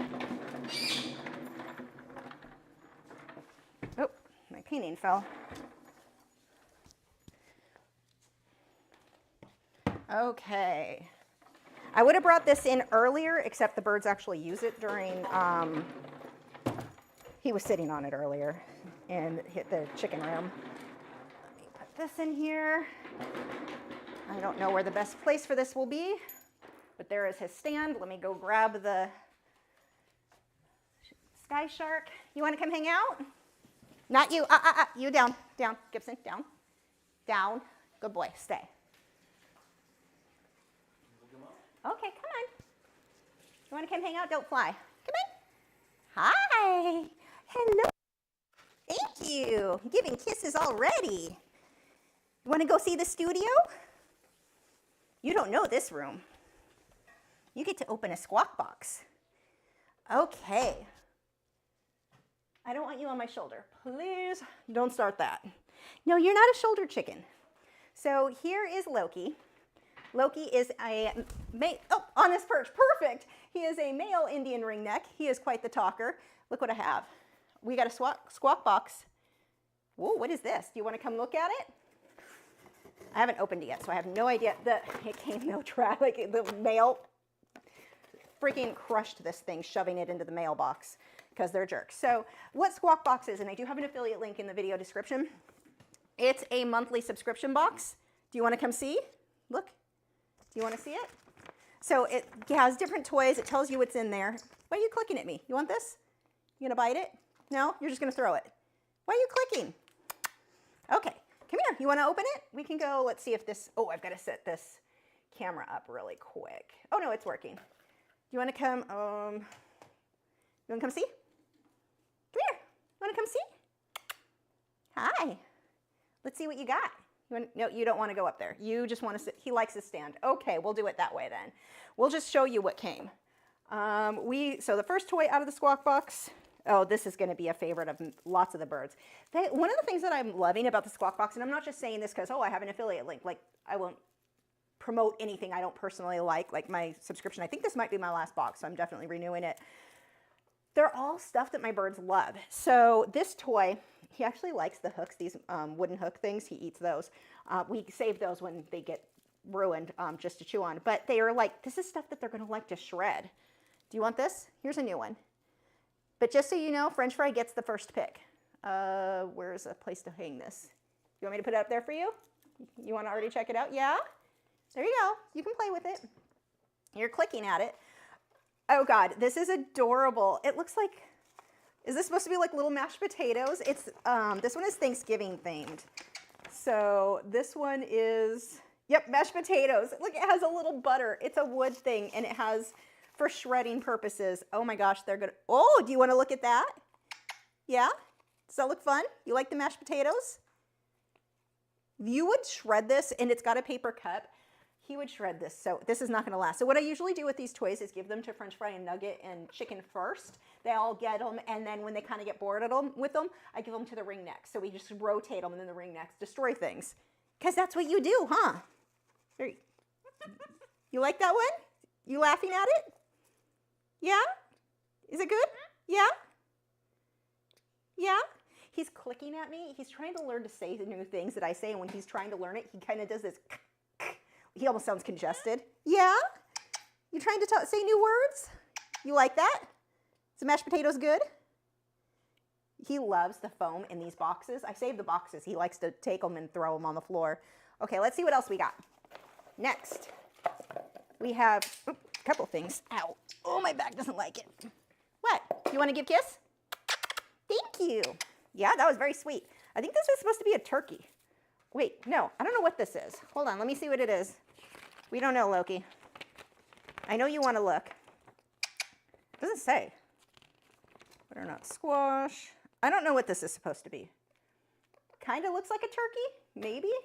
I don't know. That looks like something you're going to have fun shredding, though. Oh, you like it? Yeah? Does that look like a good toy? I don't know who gets this one first. That looks like a pretty good one for you, though. I think this is going to be a ring neck toy. Although it has these little, like, it's corn husk, dyed corn husk. Chicken might like that. So we'll have to see. Hold on. Let me hang this up here. I'll let you pre-play with everything. There. It's up there. You can go check it out. What else do we have in this box? We have a little one. Oh, it's got little little popsicle sticks. I think Chicken's gonna like that. How cute is that? Little fall leaves. And then usually, yep, we've got our Talon treats. What do we have for this time? Dried butternut squash. You are so not gonna eat this. Are you supposed to soak it in water? Yeah, you think so? Let's find out. What are we supposed to do with this? Butternut squash, good for blah, blah. Butternut squash can be served raw, cooked, or pureed. It can also be easily mixed with other foods. It doesn't say. I don't think you're going to want this. I'll give you a bite, but I don't think it's something you want. Nuts would have been better, huh? Yeah, you like the seeds. You want some? Yeah? Do you want to throw that on the floor for me? Yep, right on the floor. Good job. You wanted to play. You like the butter one, huh? Should I hook that up there for you? Yeah, I don't think this will last long with you, though. Here, you can go sit on over there if you want it. You done? Okay, so that is our Squawk Box. Affiliate link is in the video description. These ones, oh, you're going to come over and get the, I think he's going to help himself to the butter. Yeah, you want that one? Okay. Is that fun? I guess I need to hook this on something because I'm pretty sure he wants this the most. You look little on that camera. Ooh, that looks fun. I have to hook it on something. Yeah, you think it's funny? You are so going to trash this before French Fry gets to play with it, aren't you? There. I hooked it up there. You can play with that. Okay. So there are our Squawk Boxes. They have different sizes depending on the size of your bird. They do recommend for ring necks the one size up from this. I get the smallest one. Honestly, I like the smallest one. I would not, I was considering getting both sizes. I'm glad I didn't because this size, definitely fine for the ring neck. So the smallest, the conure, I would also go with the small size, which is great because it's cheaper, but it's been great for all the birds. So there we go. Okay, let's go ahead and answer your art questions now. You gonna have fun with that? Save some for French Fry to destroy. I bet Nugget would like that too. Yeah, don't laugh. They want to play too. Tea. Okay, you gonna be good and entertain yourself back there?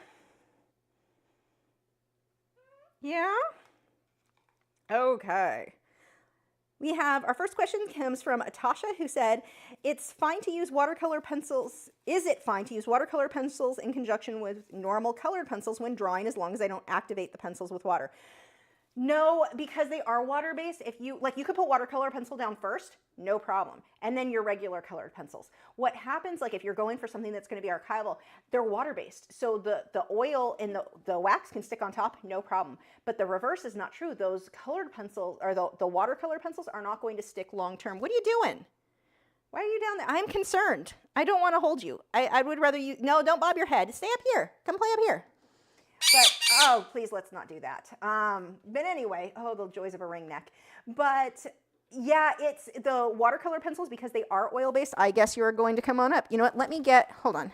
I need my, you sit there for a second. Let me get a sweater on and then you can come up. Whoops, sorry.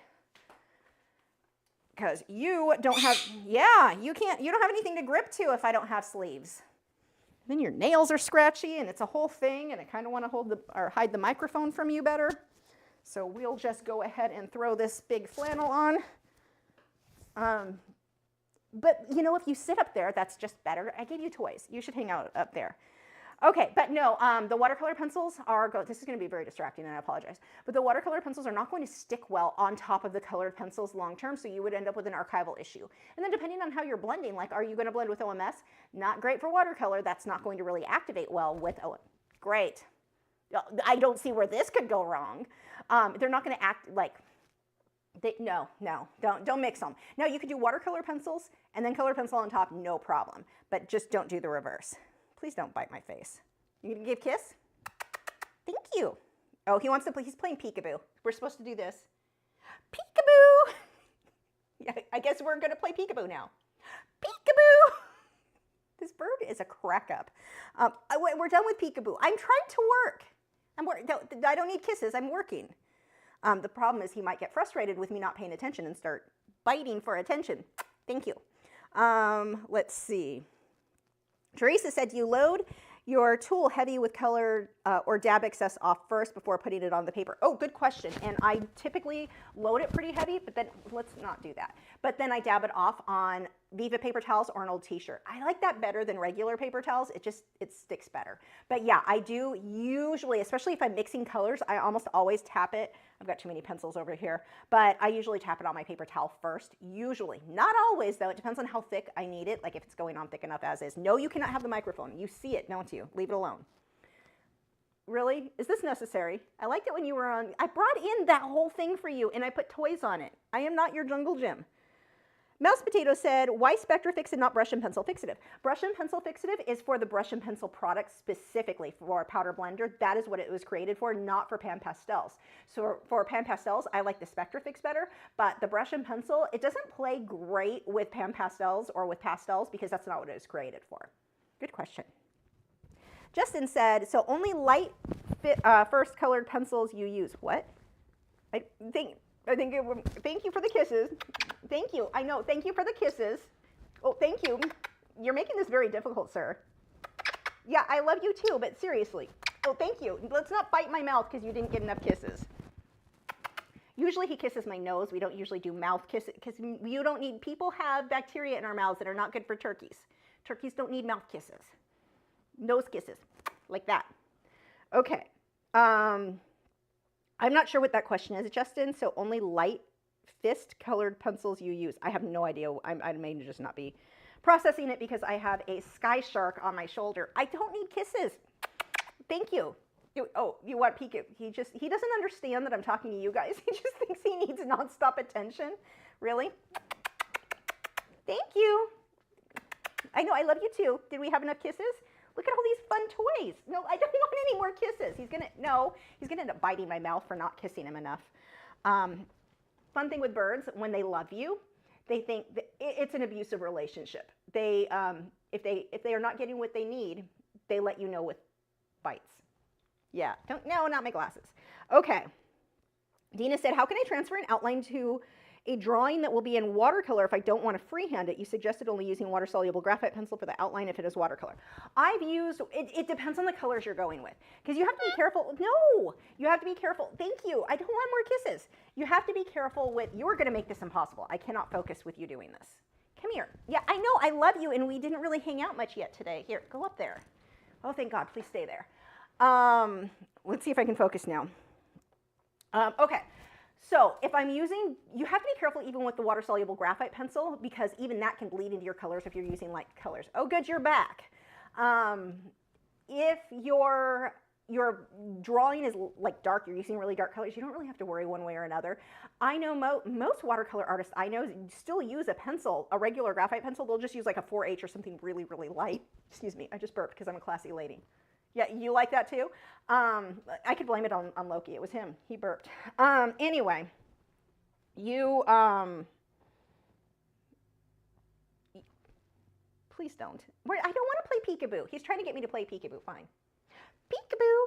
That good? Oh, we got to do it again. Okay. Peekaboo. Thank you. Yeah. Thank you. Oh my God. Peekaboo. And now you're going to hold it. He does this too, where he decides we've got to hold peekaboo extra long. No, you can't just decide when to do it. For transferring, another way you can do if you don't want to freehand, honestly, digital projector. If I'm working in watercolor, I don't like using tracing and transfer paper for watercolor because the lines are too heavy. Like, it's just too hard to get really light lines. So I want to freehand it, or not freehand it, but draw it myself. A projector. A projector will make your life so much easier. There is one, I don't know if I have it in my video description, but there is one that I love. I got it on Amazon. It's really inexpensive and it's good for the price, like really good for the price. So definitely, I don't know, Nick, do you have the link for that? Some of my last live streams, I know it's in, but that would be the way that I would personally go. Don't like tracing and transfer paper. Water soluble graphite, you still have to use a light hand and you still have to be careful. No, we're not going on my head. So yeah, I would use a light hand no matter what you go with, and whether it be water soluble or a regular graphite, the digital projector is probably going to be your best bet. You are making it so hard for me to answer these questions because I can't focus. I have enough trouble. You definitely don't get to come for all the live streams. No, I don't want to play peekaboo. No, and I don't need you to do my hair. Let's see. Brittany said, I used to be a part of a private beginner to pro Facebook administration by one person, and a lot of the members would, he's trying to look at my phone. He's a little obsessed with watching shows on my phone. A lot of members, please stop, would comment laughing emojis to my comments to laugh at my comments and or me, even though they knew I had autism or other disabilities. They also would make comments with laughter emoji under other people's posts that had nothing to do with, that is just, people can be terrible. Like some of the, seriously, social media, God, things, thank you. People can be absolutely terrible. I am sorry you had to deal with that. I can tell you, we don't allow that in my art group. You want to join an art group where people are not allowed to do that crap? Lachri Fine Art over on Facebook, that crap, like absolutely not allowed with us. Thank you. People actually aren't allowed to give advice or critiques unless you specifically ask for it. So if you just want to show something you're proud of, you can do that without any judgment, any negativity. We do not allow that. That's BS. So I am sorry you had to deal with that. And that's one of the reasons we don't allow that crap in mine. And the funny thing is, the people laughing, I guarantee you they're not very good. Because anyone who is skilled at art, anyone who is good, they're not wasting their time trying to belittle somebody else. They would never do that. Please stop. So I am very sorry. Lone said, for a beginner, oh Lord, and now I'm deaf. That ear is never going to recover. Please stop. For a beginner, what is the best way to practice getting values right? Charcoal. Oh my gosh, work in black and white. Great question. Black and white. The more black and white you do, you're forcing yourself to only worry about values. There's no color to get in the way. Do a lot of black and white pieces, and charcoal is great because it's super fast. But let's say you like acrylic painting. Do that in black and white. Do a lot of black and white pieces so that you really get a good understanding of values, and then when you start introducing colors, you already understand the values. So you've simplified the learning process a lot. Oh, look, we finished a question. Monica said, can you use pastel mat with OMS? You absolutely can. I have. Justin said, have you ever used Caran d'Ache colored pencils? Please stop. And yes, that's what I was using tonight. Pablos or Luminance? Luminance. I don't love Pablos. I have a couple of Pablos. Please stop. Thank you. Are you not getting the attention you want, so you're going to be obnoxious? Here, go up here. Go play with toys. Look, you like the butter. Oh, that ear is not going to recover. Oh, I'm deaf here. Let's see. Pablos are it's a higher wax content, like super waxy. They're basically what Prismacolor Very Thins are to Prismacolor. So very waxy, very hard. Some people love them. The only thing I really like them for is if I'm working on sanded paper and I'm using Powder Blender. I like them for my final details, final highlights.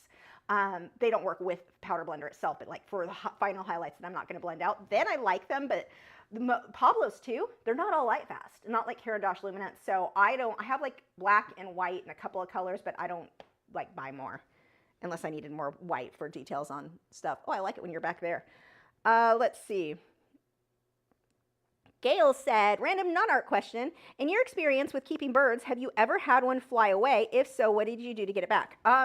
Not since I was an adult, but as a kid, yes. And back then we didn't have the internet. There was no good way to find you couldn't, I mean, people would post in the recycler, but I never found one that flew away.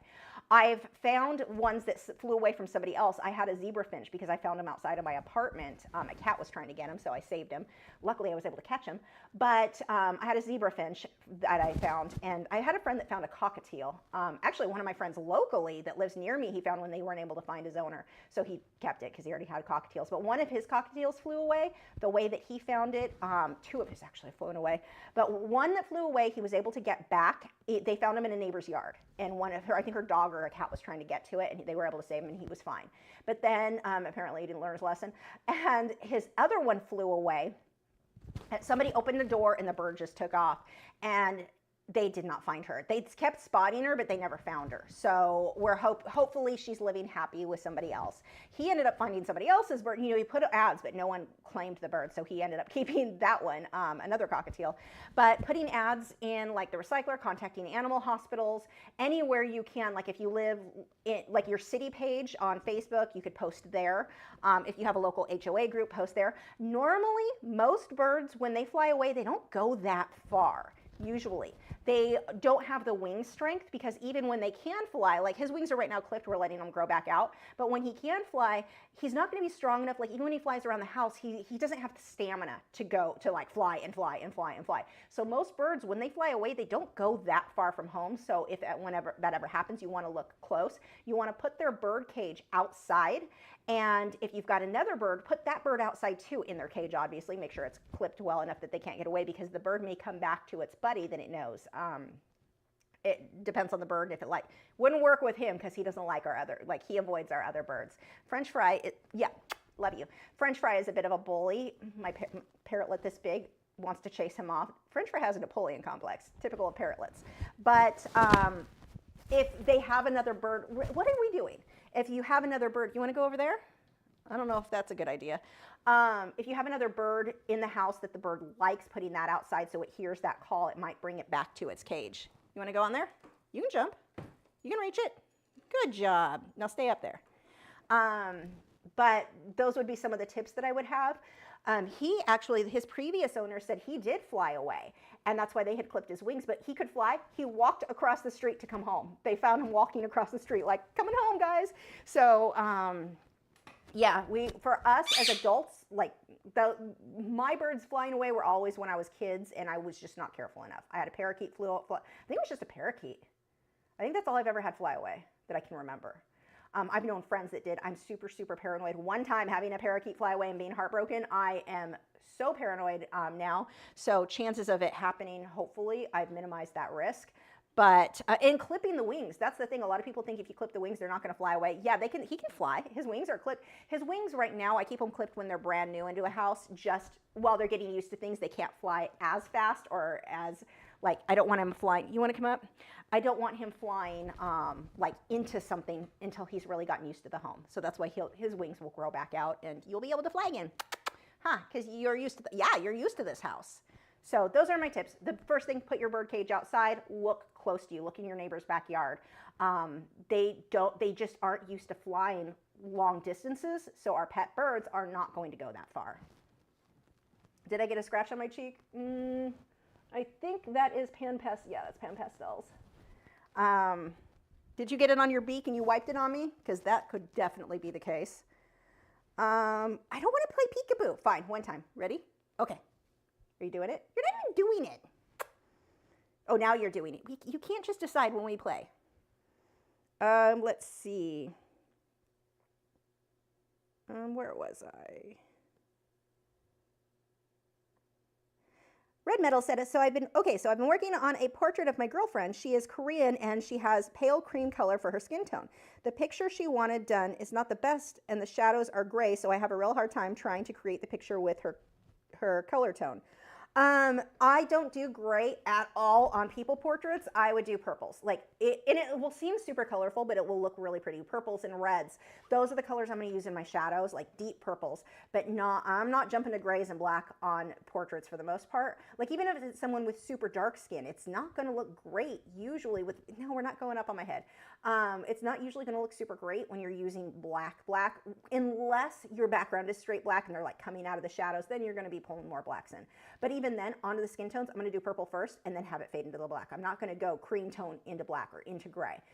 Try purples and magentas and do a little scratch test, like do a study to see how those colors work, but that would be what I would go with. Stop. You're not going on my head. I don't know why you think my head is an acceptable place. I never let you stay there. Stop. Let's see. Oh God, we've hit that point of the night. So this is his thing he thinks is fun. He will bite at me really fast so that I go, no, or stop it. And he thinks it's hilarious, and this is a fun game. He's not actually biting me. He's not hurting me. He'll usually sit on my leg and smack my shirt. But yeah, we've apparently reached that stage of the night. I don't want to. It's funny too. I was in the other room and I could hear him in the room with his cage going by himself going, well, with other birds going, no, stop it.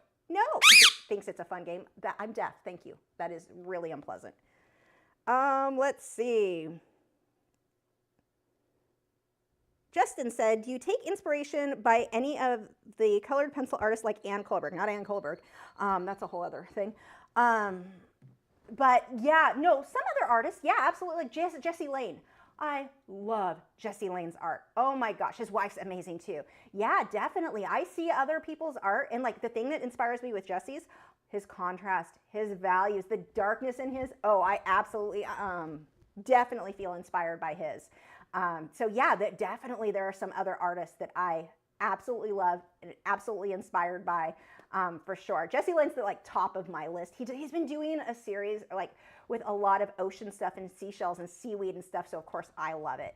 But oh, he's like the first one that comes to mind. But yeah, Vanessa Foley she works in multiple mediums, but over on Instagram, you can find her over there. Am I saying her name right?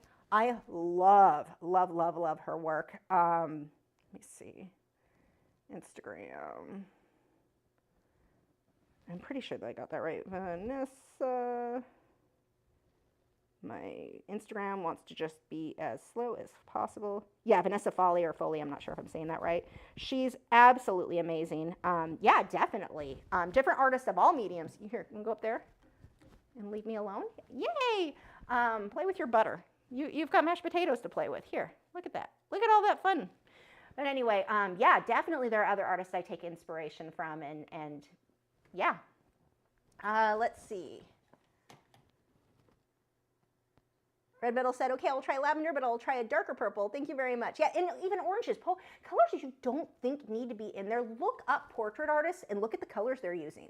Like, they're so much more vivid than our photos, and it looks so much more three-dimensional when you're pulling all of these other colors in.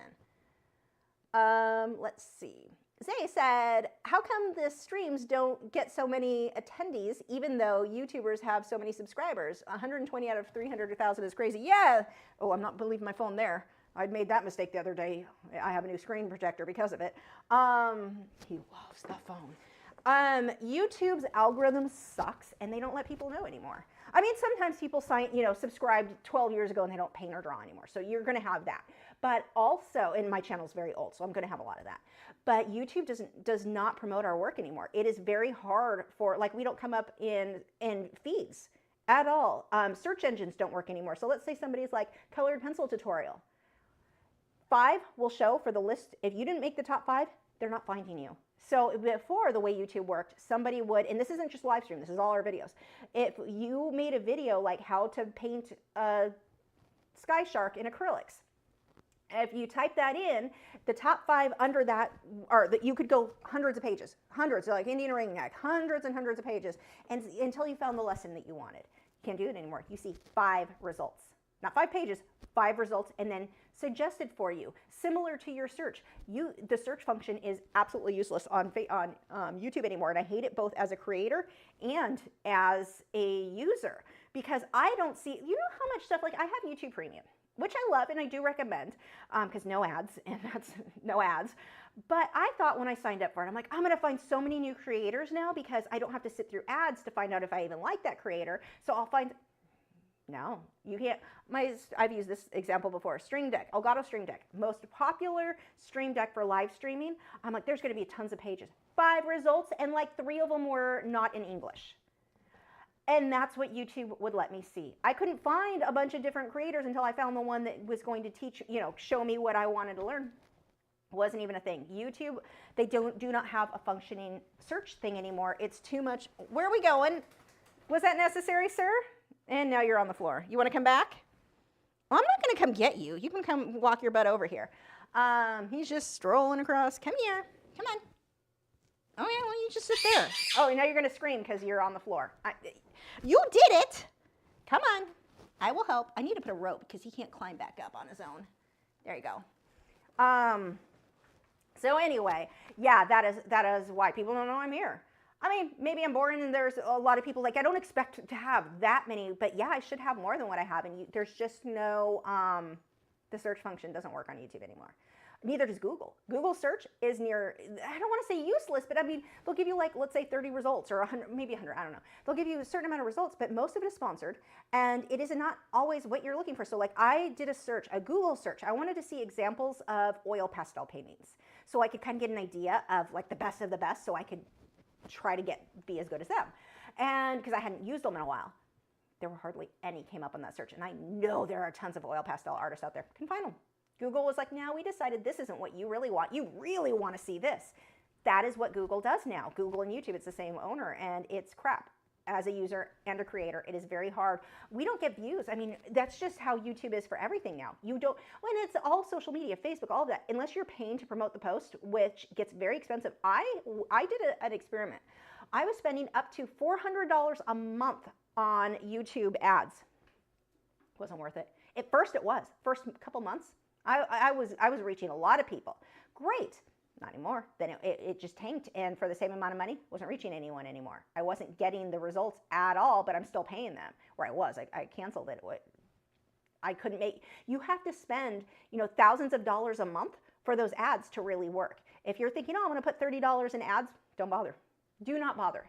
I mean, hundreds to thousands. There's a little gnat flying around in here. Hundreds to thousands.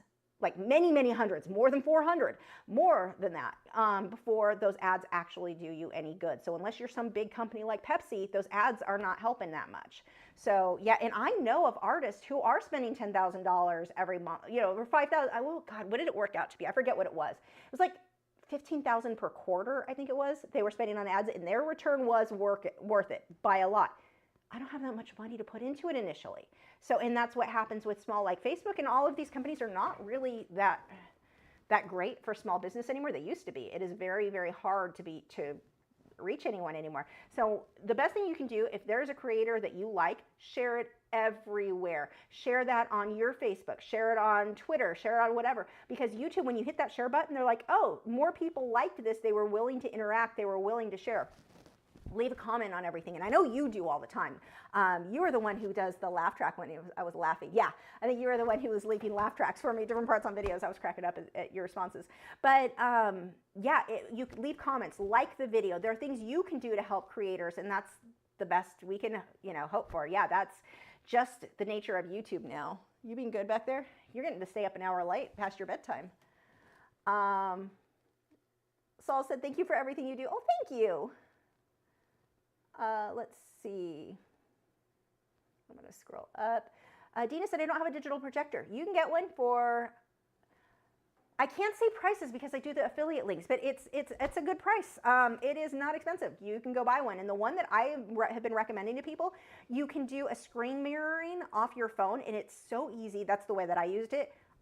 For the price, I really, really liked it. So that is what I would recommend.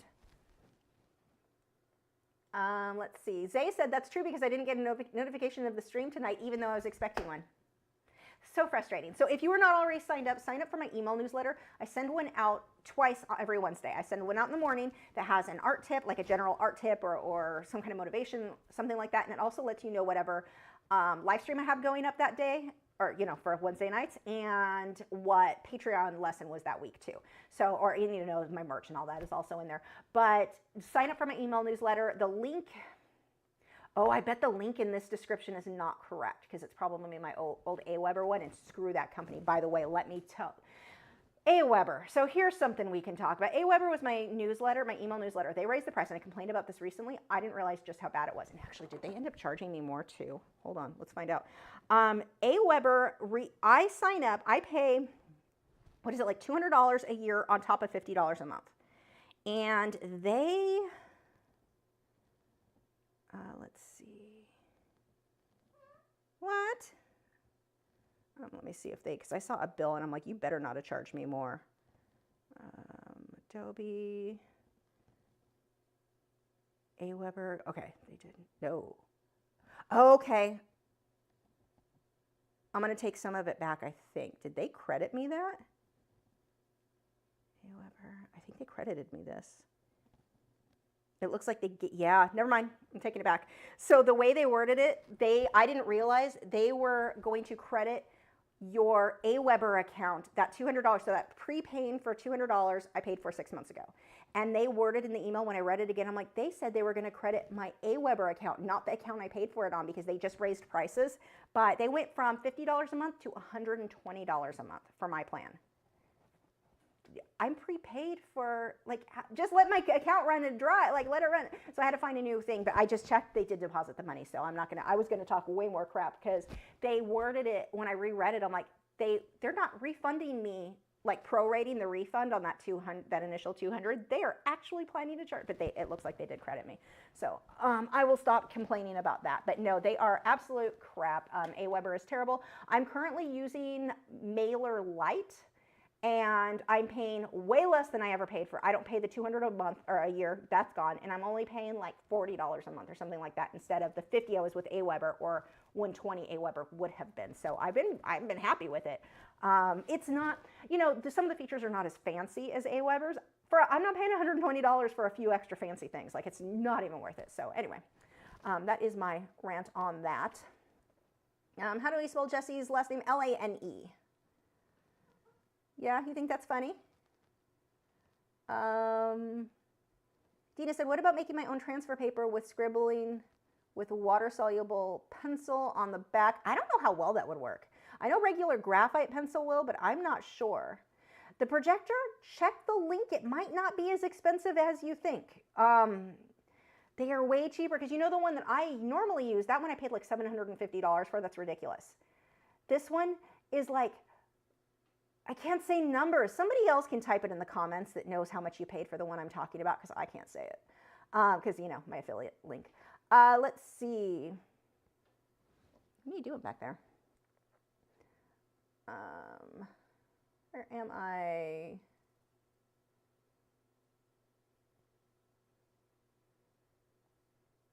Yeah, I have merch, and I'm going to make, are any of you interested in Jumping Spider for some of the merch? I may do it anyway. Jumping Spider on a palette I want to do some of for the merch. That is my plan. I just think some of that would be cute. Let's see. You've still got, oh, only 2 minutes if you want to bid on the grapes for $70. That is not a $70 art piece. That is, if I put it on my website exactly as it is, I would put it for probably $175. So, you know, you're getting quite a deal for that. But if it doesn't sell, I'll probably spend some more time with OMS, do a few layers, and I will then throw it on my website. Let's see. I think we're almost done. Do you want to say goodnight to everybody? Come on. Come see me. To give kiss? Thank you. That's how we're supposed to give kisses, on noses. Yeah. Do you give kiss? Thank you. He loves giving kisses. Oh, we're doing peekaboo? Peekaboo. Hi. Peekaboo. I don't want mouth kisses. That's gross. Yeah, it's not healthy for chickens to get people spit. You did pretty good tonight. Oh, I know. You're a little distracting. You just want all the kisses, huh? Yeah. You think, oh, thank you, more kisses. Thank you. Let's see.